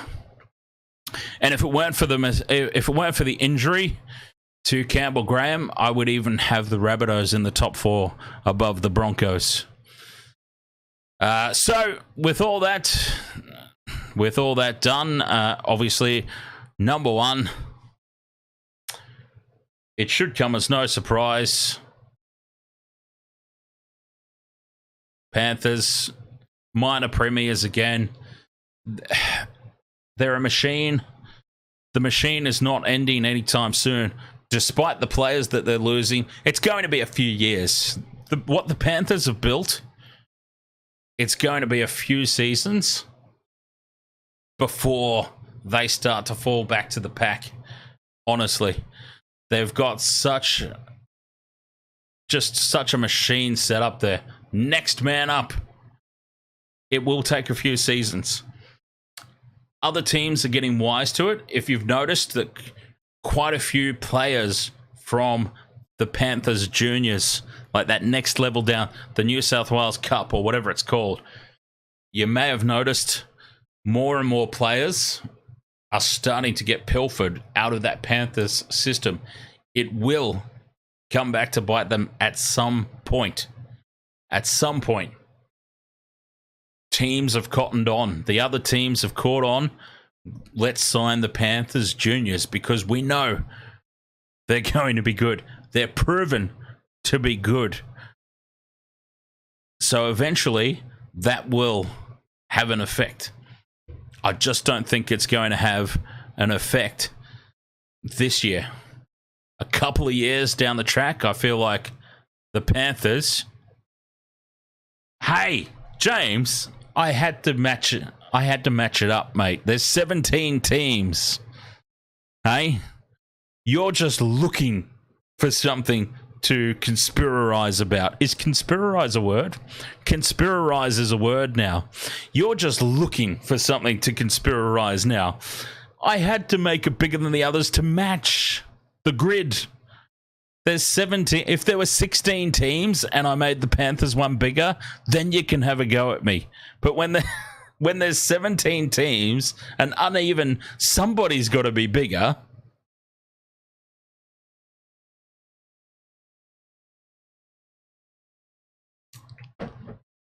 Conspirarize is a word now. Conspire is the word probably that I'm thinking of. Shack of Hearts. But it's conspirarize now. You can't have a go at me for that. Honestly, in an uneven number of teams, you can't go, oh, he's made the Panthers one bigger. How dare he? Well, number one would have been bigger even if it was the Eels, but we all know there's no way they're getting up that high. So...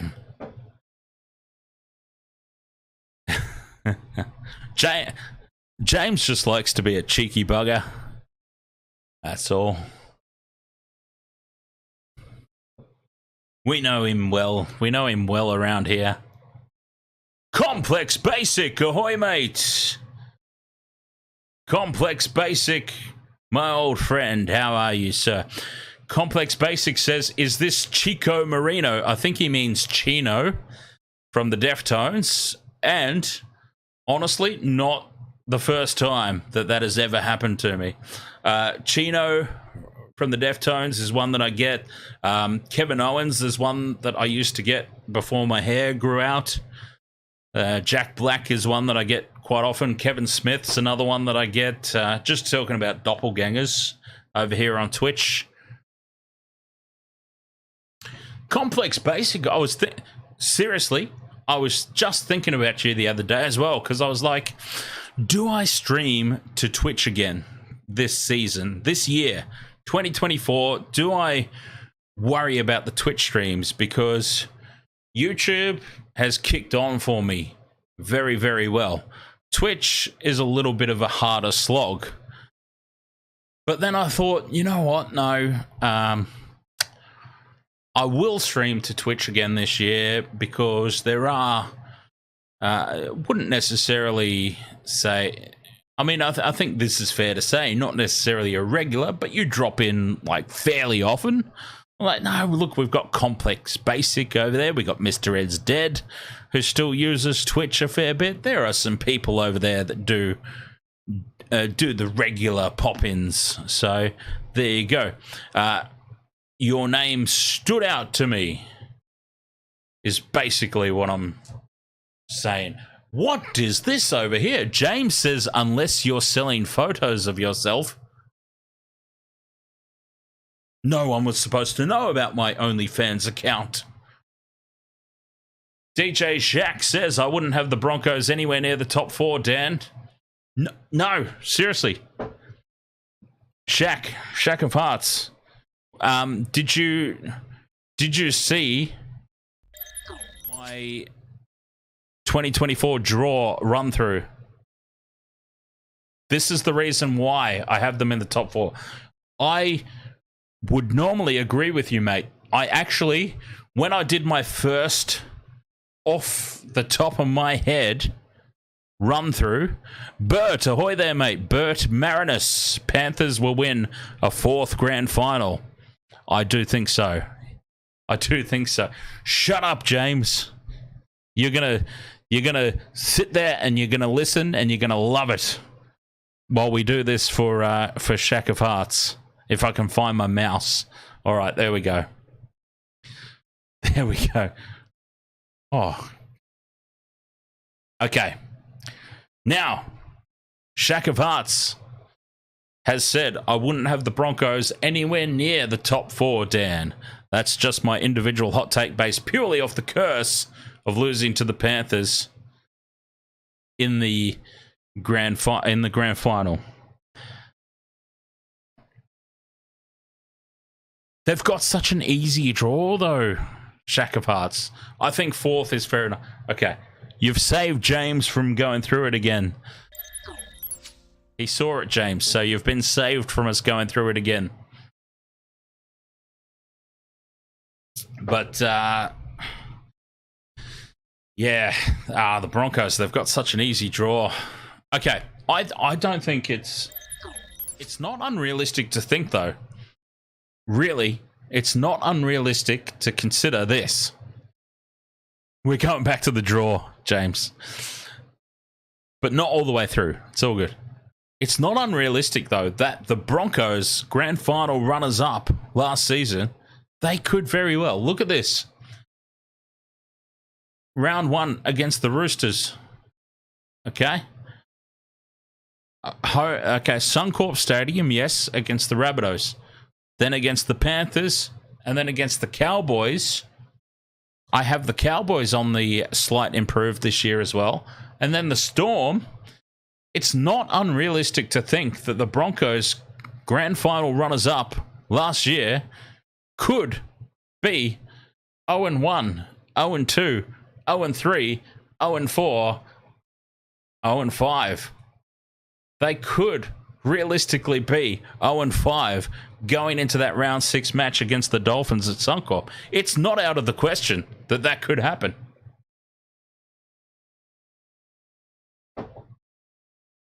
DJ Shack of Hearts says 100% they lose against the Roosters round 1. Oh, absolutely. Oh, absolutely. Absolutely. Yeah, I don't think that's even in question. The Roosters win. Okay, so we said I was going to run through my sports bet. Let's go through Sportsbet and see how the odds on Sportsbet compare to what I've predicted. Because some of you have jumped down my throat about some of these predictions, so I'm curious to see what the bookies think. They're usually on the money. So we'll have a very quick break, and then that'll be our next segment. Let's compare my table to what Sportsbet are predicting. So let's do that right after a quick break here on the Wasted World of Sports.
All right, Wasted World of Sports, welcome back.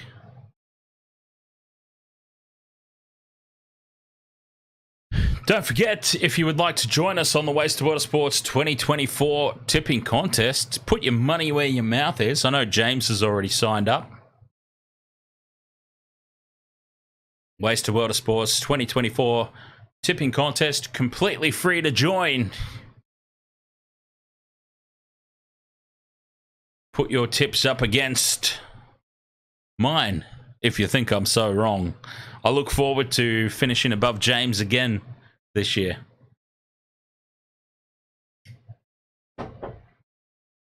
All right, so what we're going to do is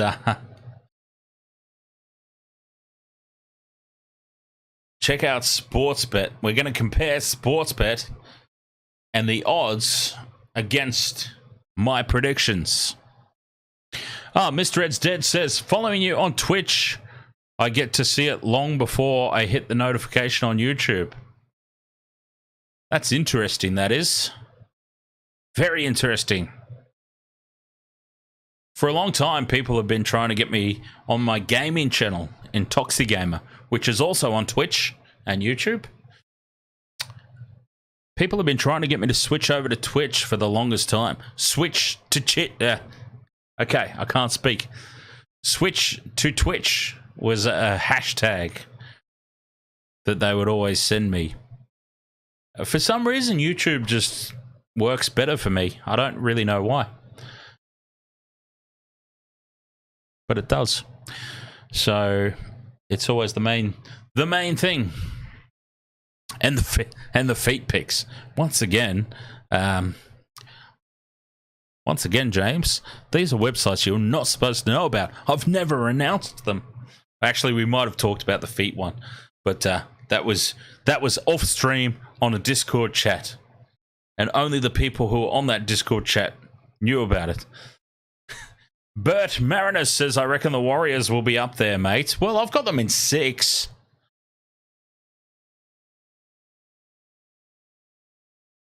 I've got them at 6 on the proviso that the teams I expect to improve do improve, right? Let's just say the Roosters and the Rabbitohs completely crap the bed again. Then the Warriors are in 4th spot. I don't have the Warriors that far off, really, so...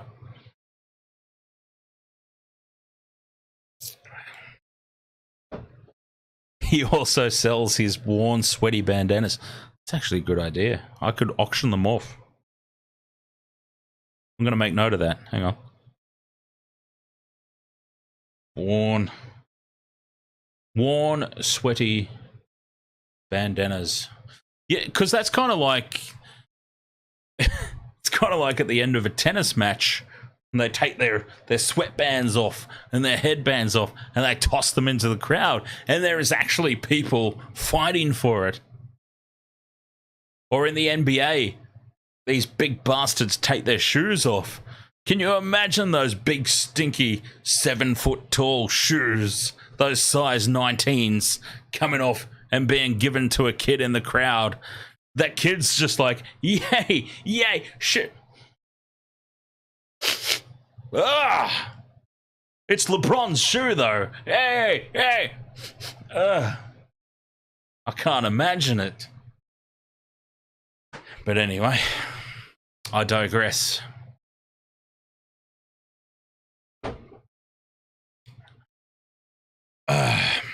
This just went downhill very rapidly. Oh, why did I put my phone away? I need it. We're going to go through Sportsbet and check out how the bookies compare to my predictions, which some of you said I was on drugs. I mean, you're not wrong, but I mean, that's not the reason for the... Never mind.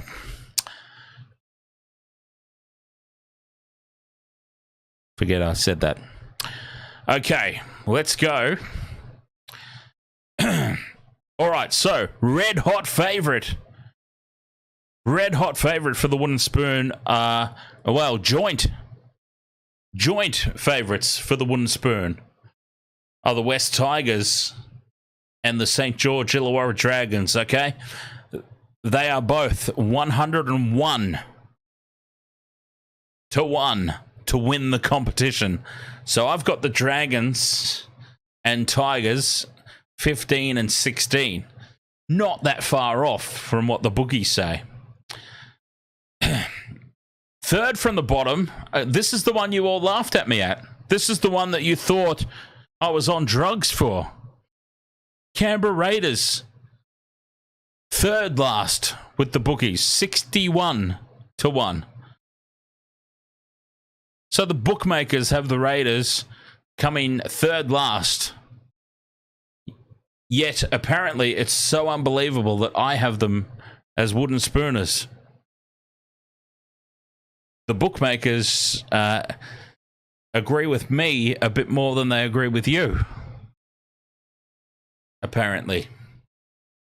Mind you, 61 to 101 is... they've obviously got them a big way away from the Dragons and the Tigers.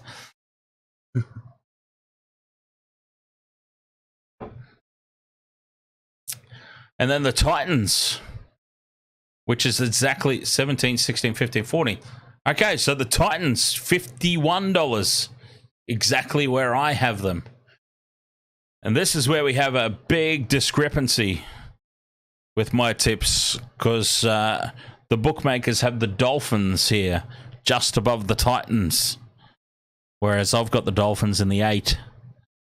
Then the Bulldogs, which, yep, okay, bang on, at 41. And then the Knights at 26, bang on. And then the Eagles at 26, bang on. And then the Eels at 23, bang on. Then they've got the Warriors at 23. I've got the Warriors a little bit higher than that. And then the Sharks at 21 that I also have higher.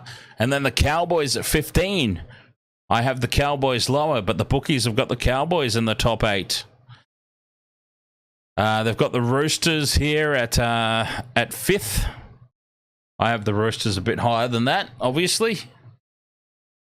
And then the Rabbitohs. Okay, yep, Rabbitohs. They've got the Rabbitohs in the top 4, just. And then the Storm. And then the Broncos, $4.35, which is just ludicrous. And then the Panthers at the top. Sportsbet don't disagree with me all that much.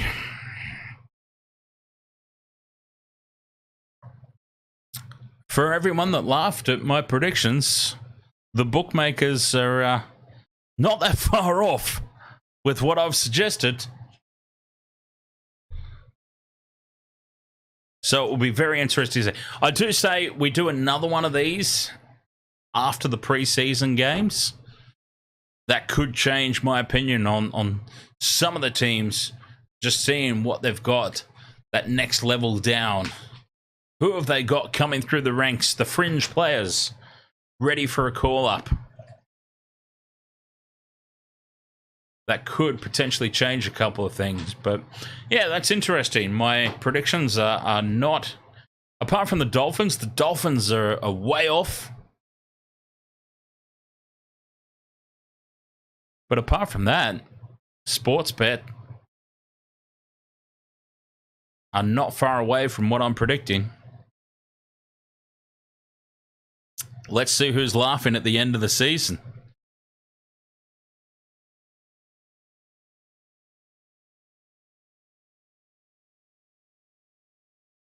Oh, I know, DJ Shack of Hearts. When I said people were laughing at me, I was pretty much singling out James. Just so you know. Just so you know. Now James is saying, yeah, Roosters have a great side. I was just having a get. Did you guys even check out anything that's happened in the off season? Or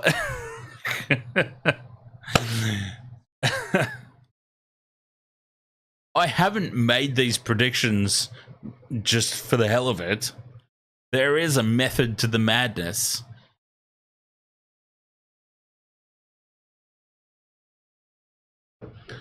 If I decide to do a YouTube channel about sports, I kind of look into it a little bit. I don't just throw stuff out there. The Dolphins aside, obviously the bookmakers are really not backing the Dolphins this year, are they? I think they're in for a little bit of a wake-up call. Bert Mariner says Bulldogs could be contenders, but they've got to gel, and the Raiders have a rough year. I've given up on the Bulldogs, mate. I have had the Bulldogs predicted in the top 8 for the past 2 seasons, and they have just continuously let me down. I can't back them anymore.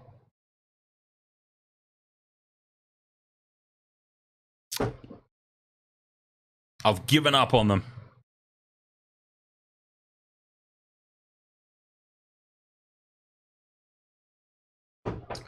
So should we talk about State of Origin? That was the other thing that I wanted to get into very, very briefly. State of Origin. So are Queensland going to win 3-0 or 2-1? That's pretty much all we have to establish with State of Origin. Queensland win 3-0 or 2-1. Those are your options. I'm saying 2-1. It's because it's very hard. It's very, very difficult to get the sweep, isn't it? It's very hard to get the clean sweep. New South Wales have missed their opportunity. The Blues had a golden opportunity. Oh, that's fair enough, James. If we go back to my table for a moment, James has gone Cowboys and Eels in 7th and 8th, which could happen. Absolutely could happen. Like I said, anywhere from 6. I would even include 5 now with... I would even include 5th. I really would. With Campbell Gray, you cannot understate Campbell Graham being out for half the season for the Rabbitohs. They might have a really rough season ahead. So I'll extend 6 to 5. So anywhere from 5 down to 13, I reckon. There could be some real surprise packages in there. But yeah, I wouldn't be surprised. Look, honestly, James, as we said, take the Sharks with a grain of salt. I've got them in 8th. They're my team. I have to go for them. I wouldn't be surprised if we finished like 11 below the Eels. The Eels could easily finish above the Cowboys, sneak into the 8. It's really, yeah, 7 through 11 especially is really, really, but I didn't want to make predictions like that. I didn't want to make predictions of any number of these 4 or 5 teams could finish here. I wanted to make really, really bold, specific predictions. That's what I like to do with my videos. I don't want to do half the competition could finish in 8th spot, which is realistic. Half the competition could realistically finish in 8th spot. But I don't want to do that. I want to be very, very brutally specific. On our current knowledge, brutally specific. So, yes, the Blues, they had their chance, didn't they? When Freddie Fittler came on board, they had their chance. Queensland were rebuilding. It was a brand new, fresh Queensland team. It was a young Queensland team. They should realistically have built a dynasty around that squad.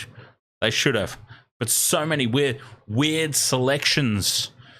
Players out of position. Players out of position has been the biggest killer of New South Wales Blues teams over the years. Players out of position. Why do they pick the best player in the best spot for them?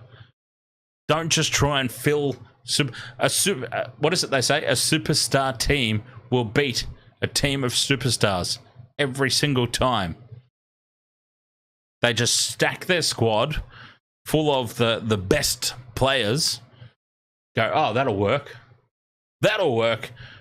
This guy's a superstar. He can play center. Doesn't work that way. Pick the best players in their best positions. And we'll see. But they had their chance. New South Wales had their chance to build a dynasty. They failed. Queensland have now rebuilt. That Queensland team is so strong. The only hope for New South Wales is that they pick Reece Walsh at fullback and they can exploit his bad positioning. That is the only hope for New South Wales this year. For the love of God, I hope they pick Reece Walsh at the back. James says Freddie stood down, didn't he? Well, he was sort of, yeah, it's kind of We don't really know. Was he fired or did he stand down? Either way, he's gone.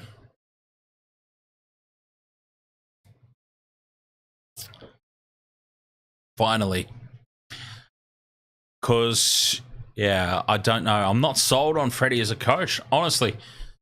Yes, he won quite a few series, but with the team that he had at his disposal versus what Queensland had, Queensland were legitimately rebuilding.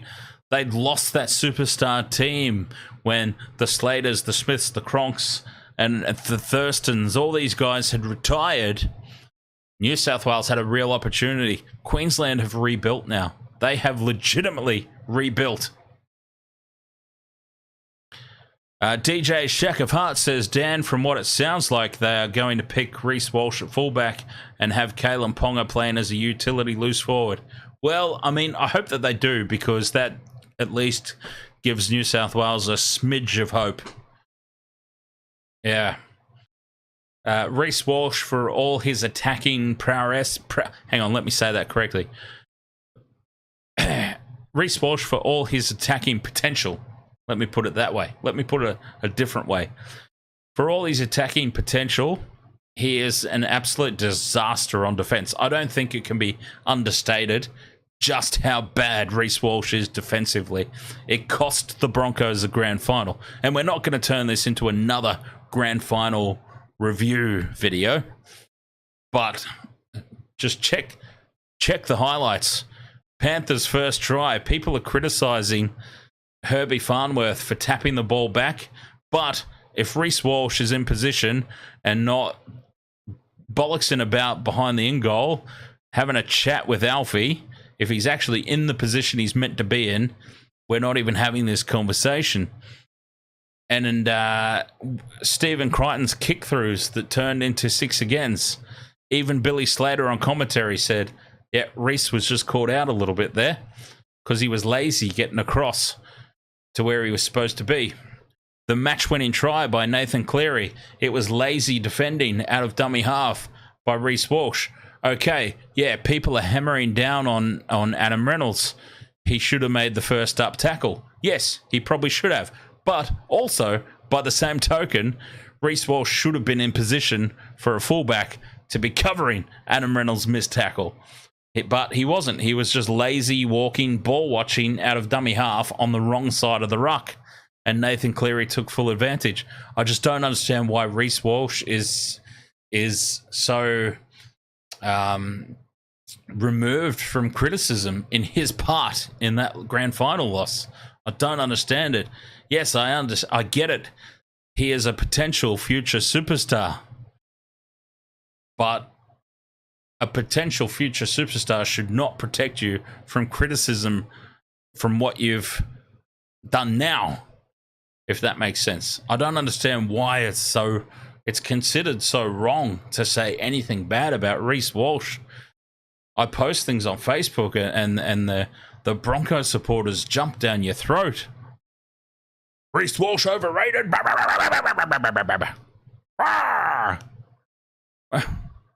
Like he almost single-handedly cost his team the grand final. Why is he above criticism? Anyway.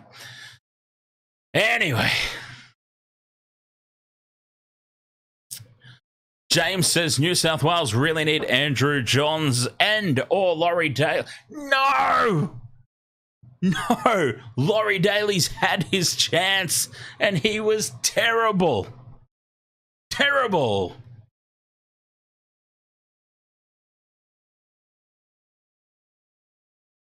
Laurie Daly's had his chance. I'm sorry. I don't want him anywhere near the squad. Johns I can get behind. But no, for the love of God, we had enough years of Laurie Daly. Thank you. Bert Mariner says, I've played pressure rugby league and sometimes things don't go the way you want on the paddock. Absolutely. But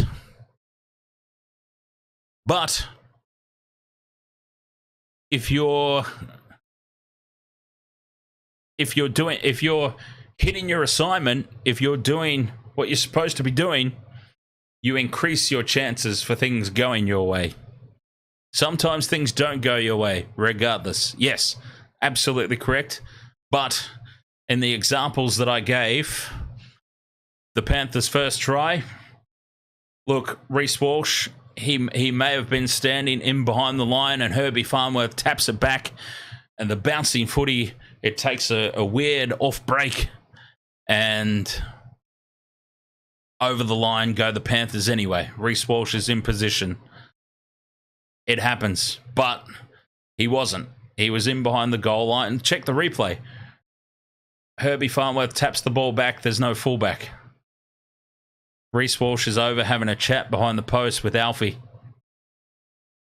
The match-winning try, if he's there, he might not make the tackle anyway. Maybe he slips on a blade of grass. Nathan Cleary gets through anyway, but he wasn't there. Check the replay again. He very lazily walked out on the wrong side of the ruck. He walks out on the opposite side of the ruck to where the ball went, and he stands there and ball watches.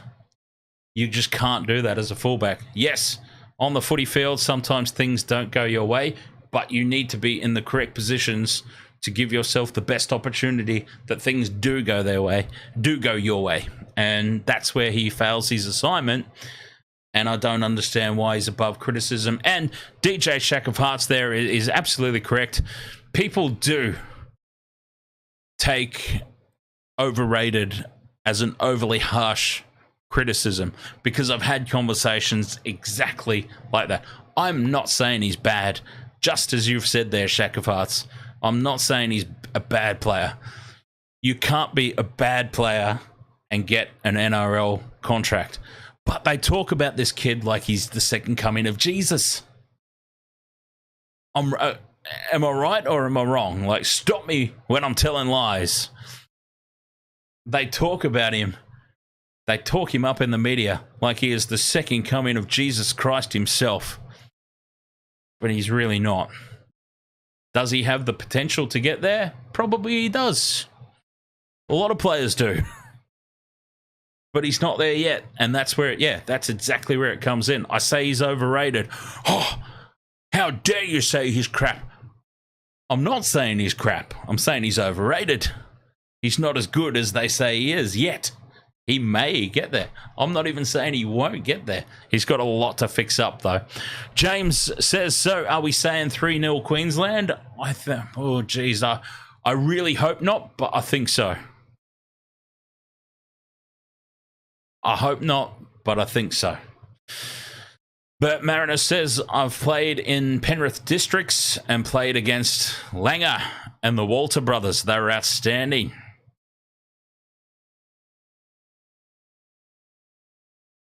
Alfie Langer, seriously?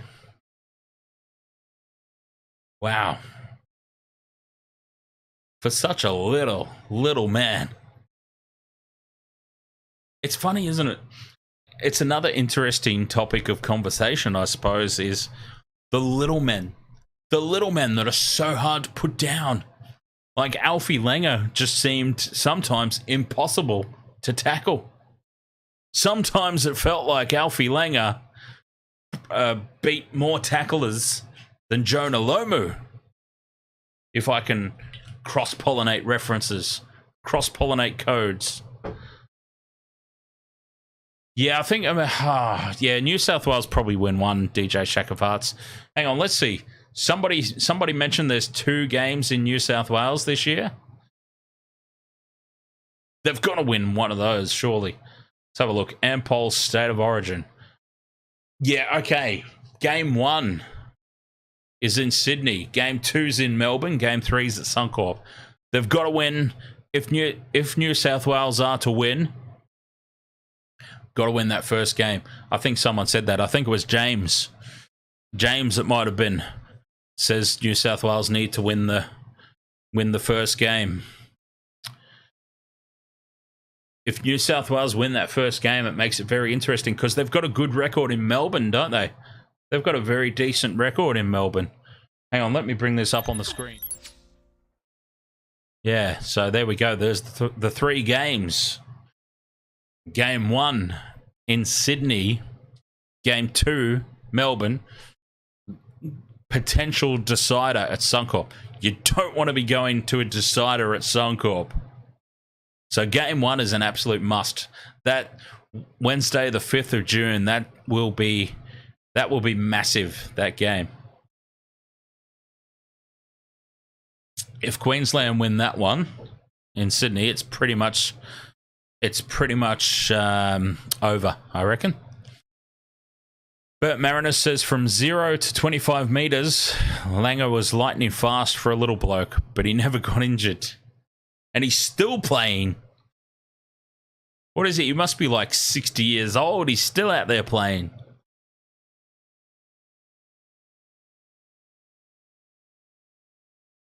It's crazy, really.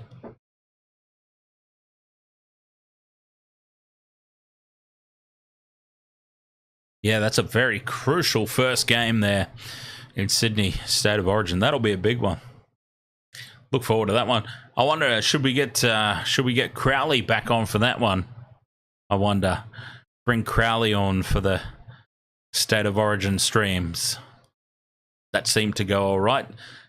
Went very well for the wrestling as well.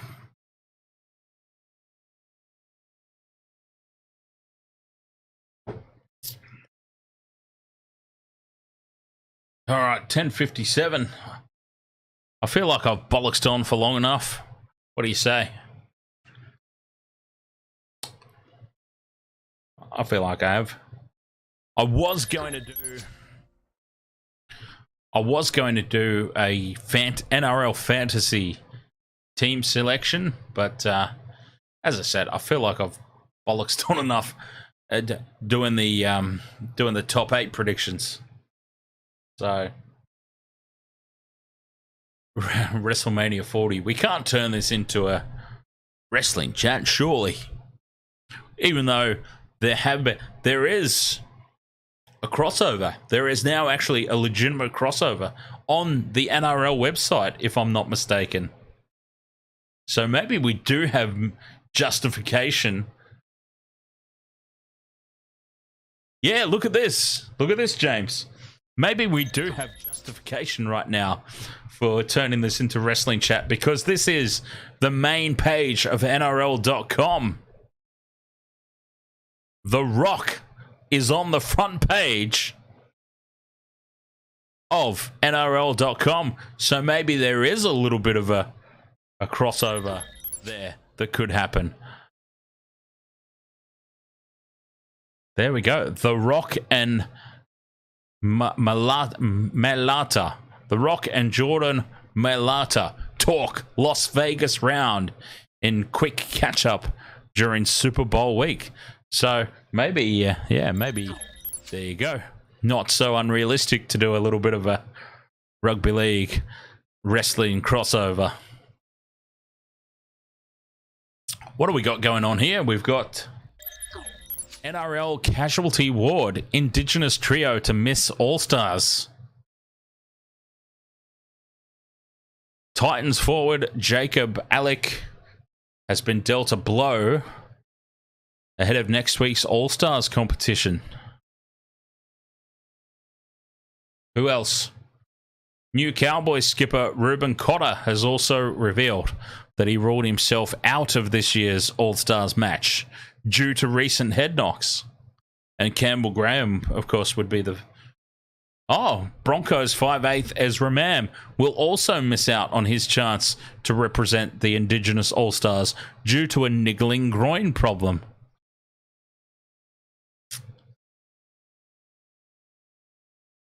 Yeah, right. So it wasn't even Campbell Graham they were talking about.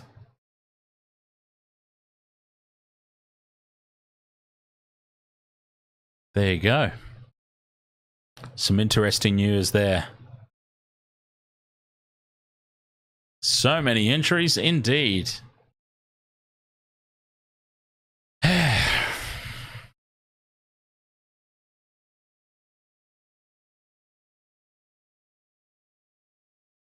Oh, well.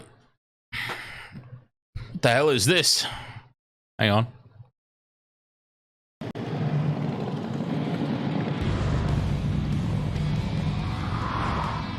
I don't know what that is. No idea. All right. Waste the world of sports.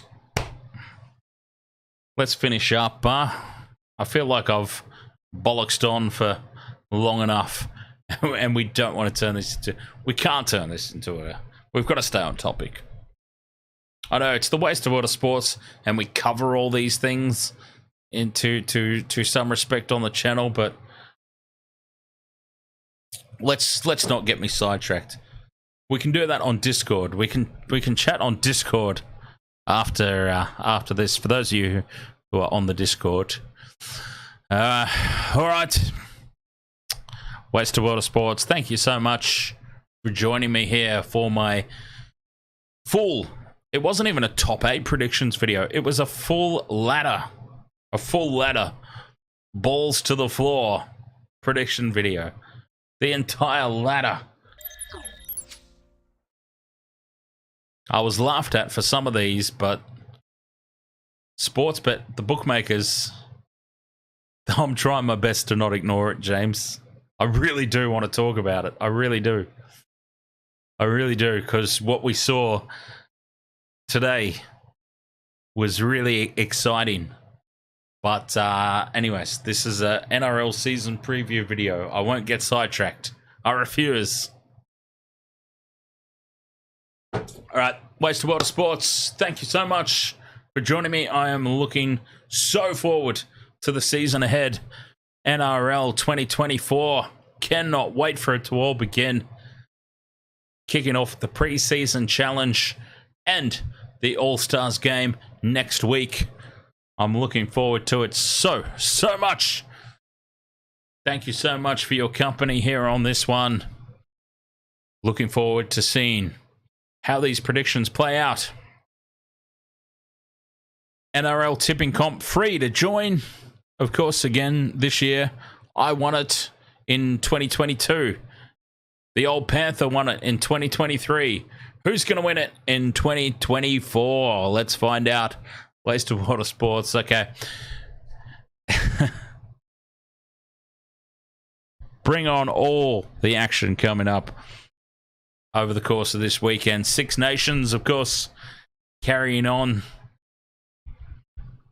And then the NRL season next week. The preseason challenge kicking off. Can't wait for it. Thank you so much. I will catch you guys next time. Until then, cheers. And let's see how these tips play out throughout the course of the season. And let's see how far ahead of James I finish.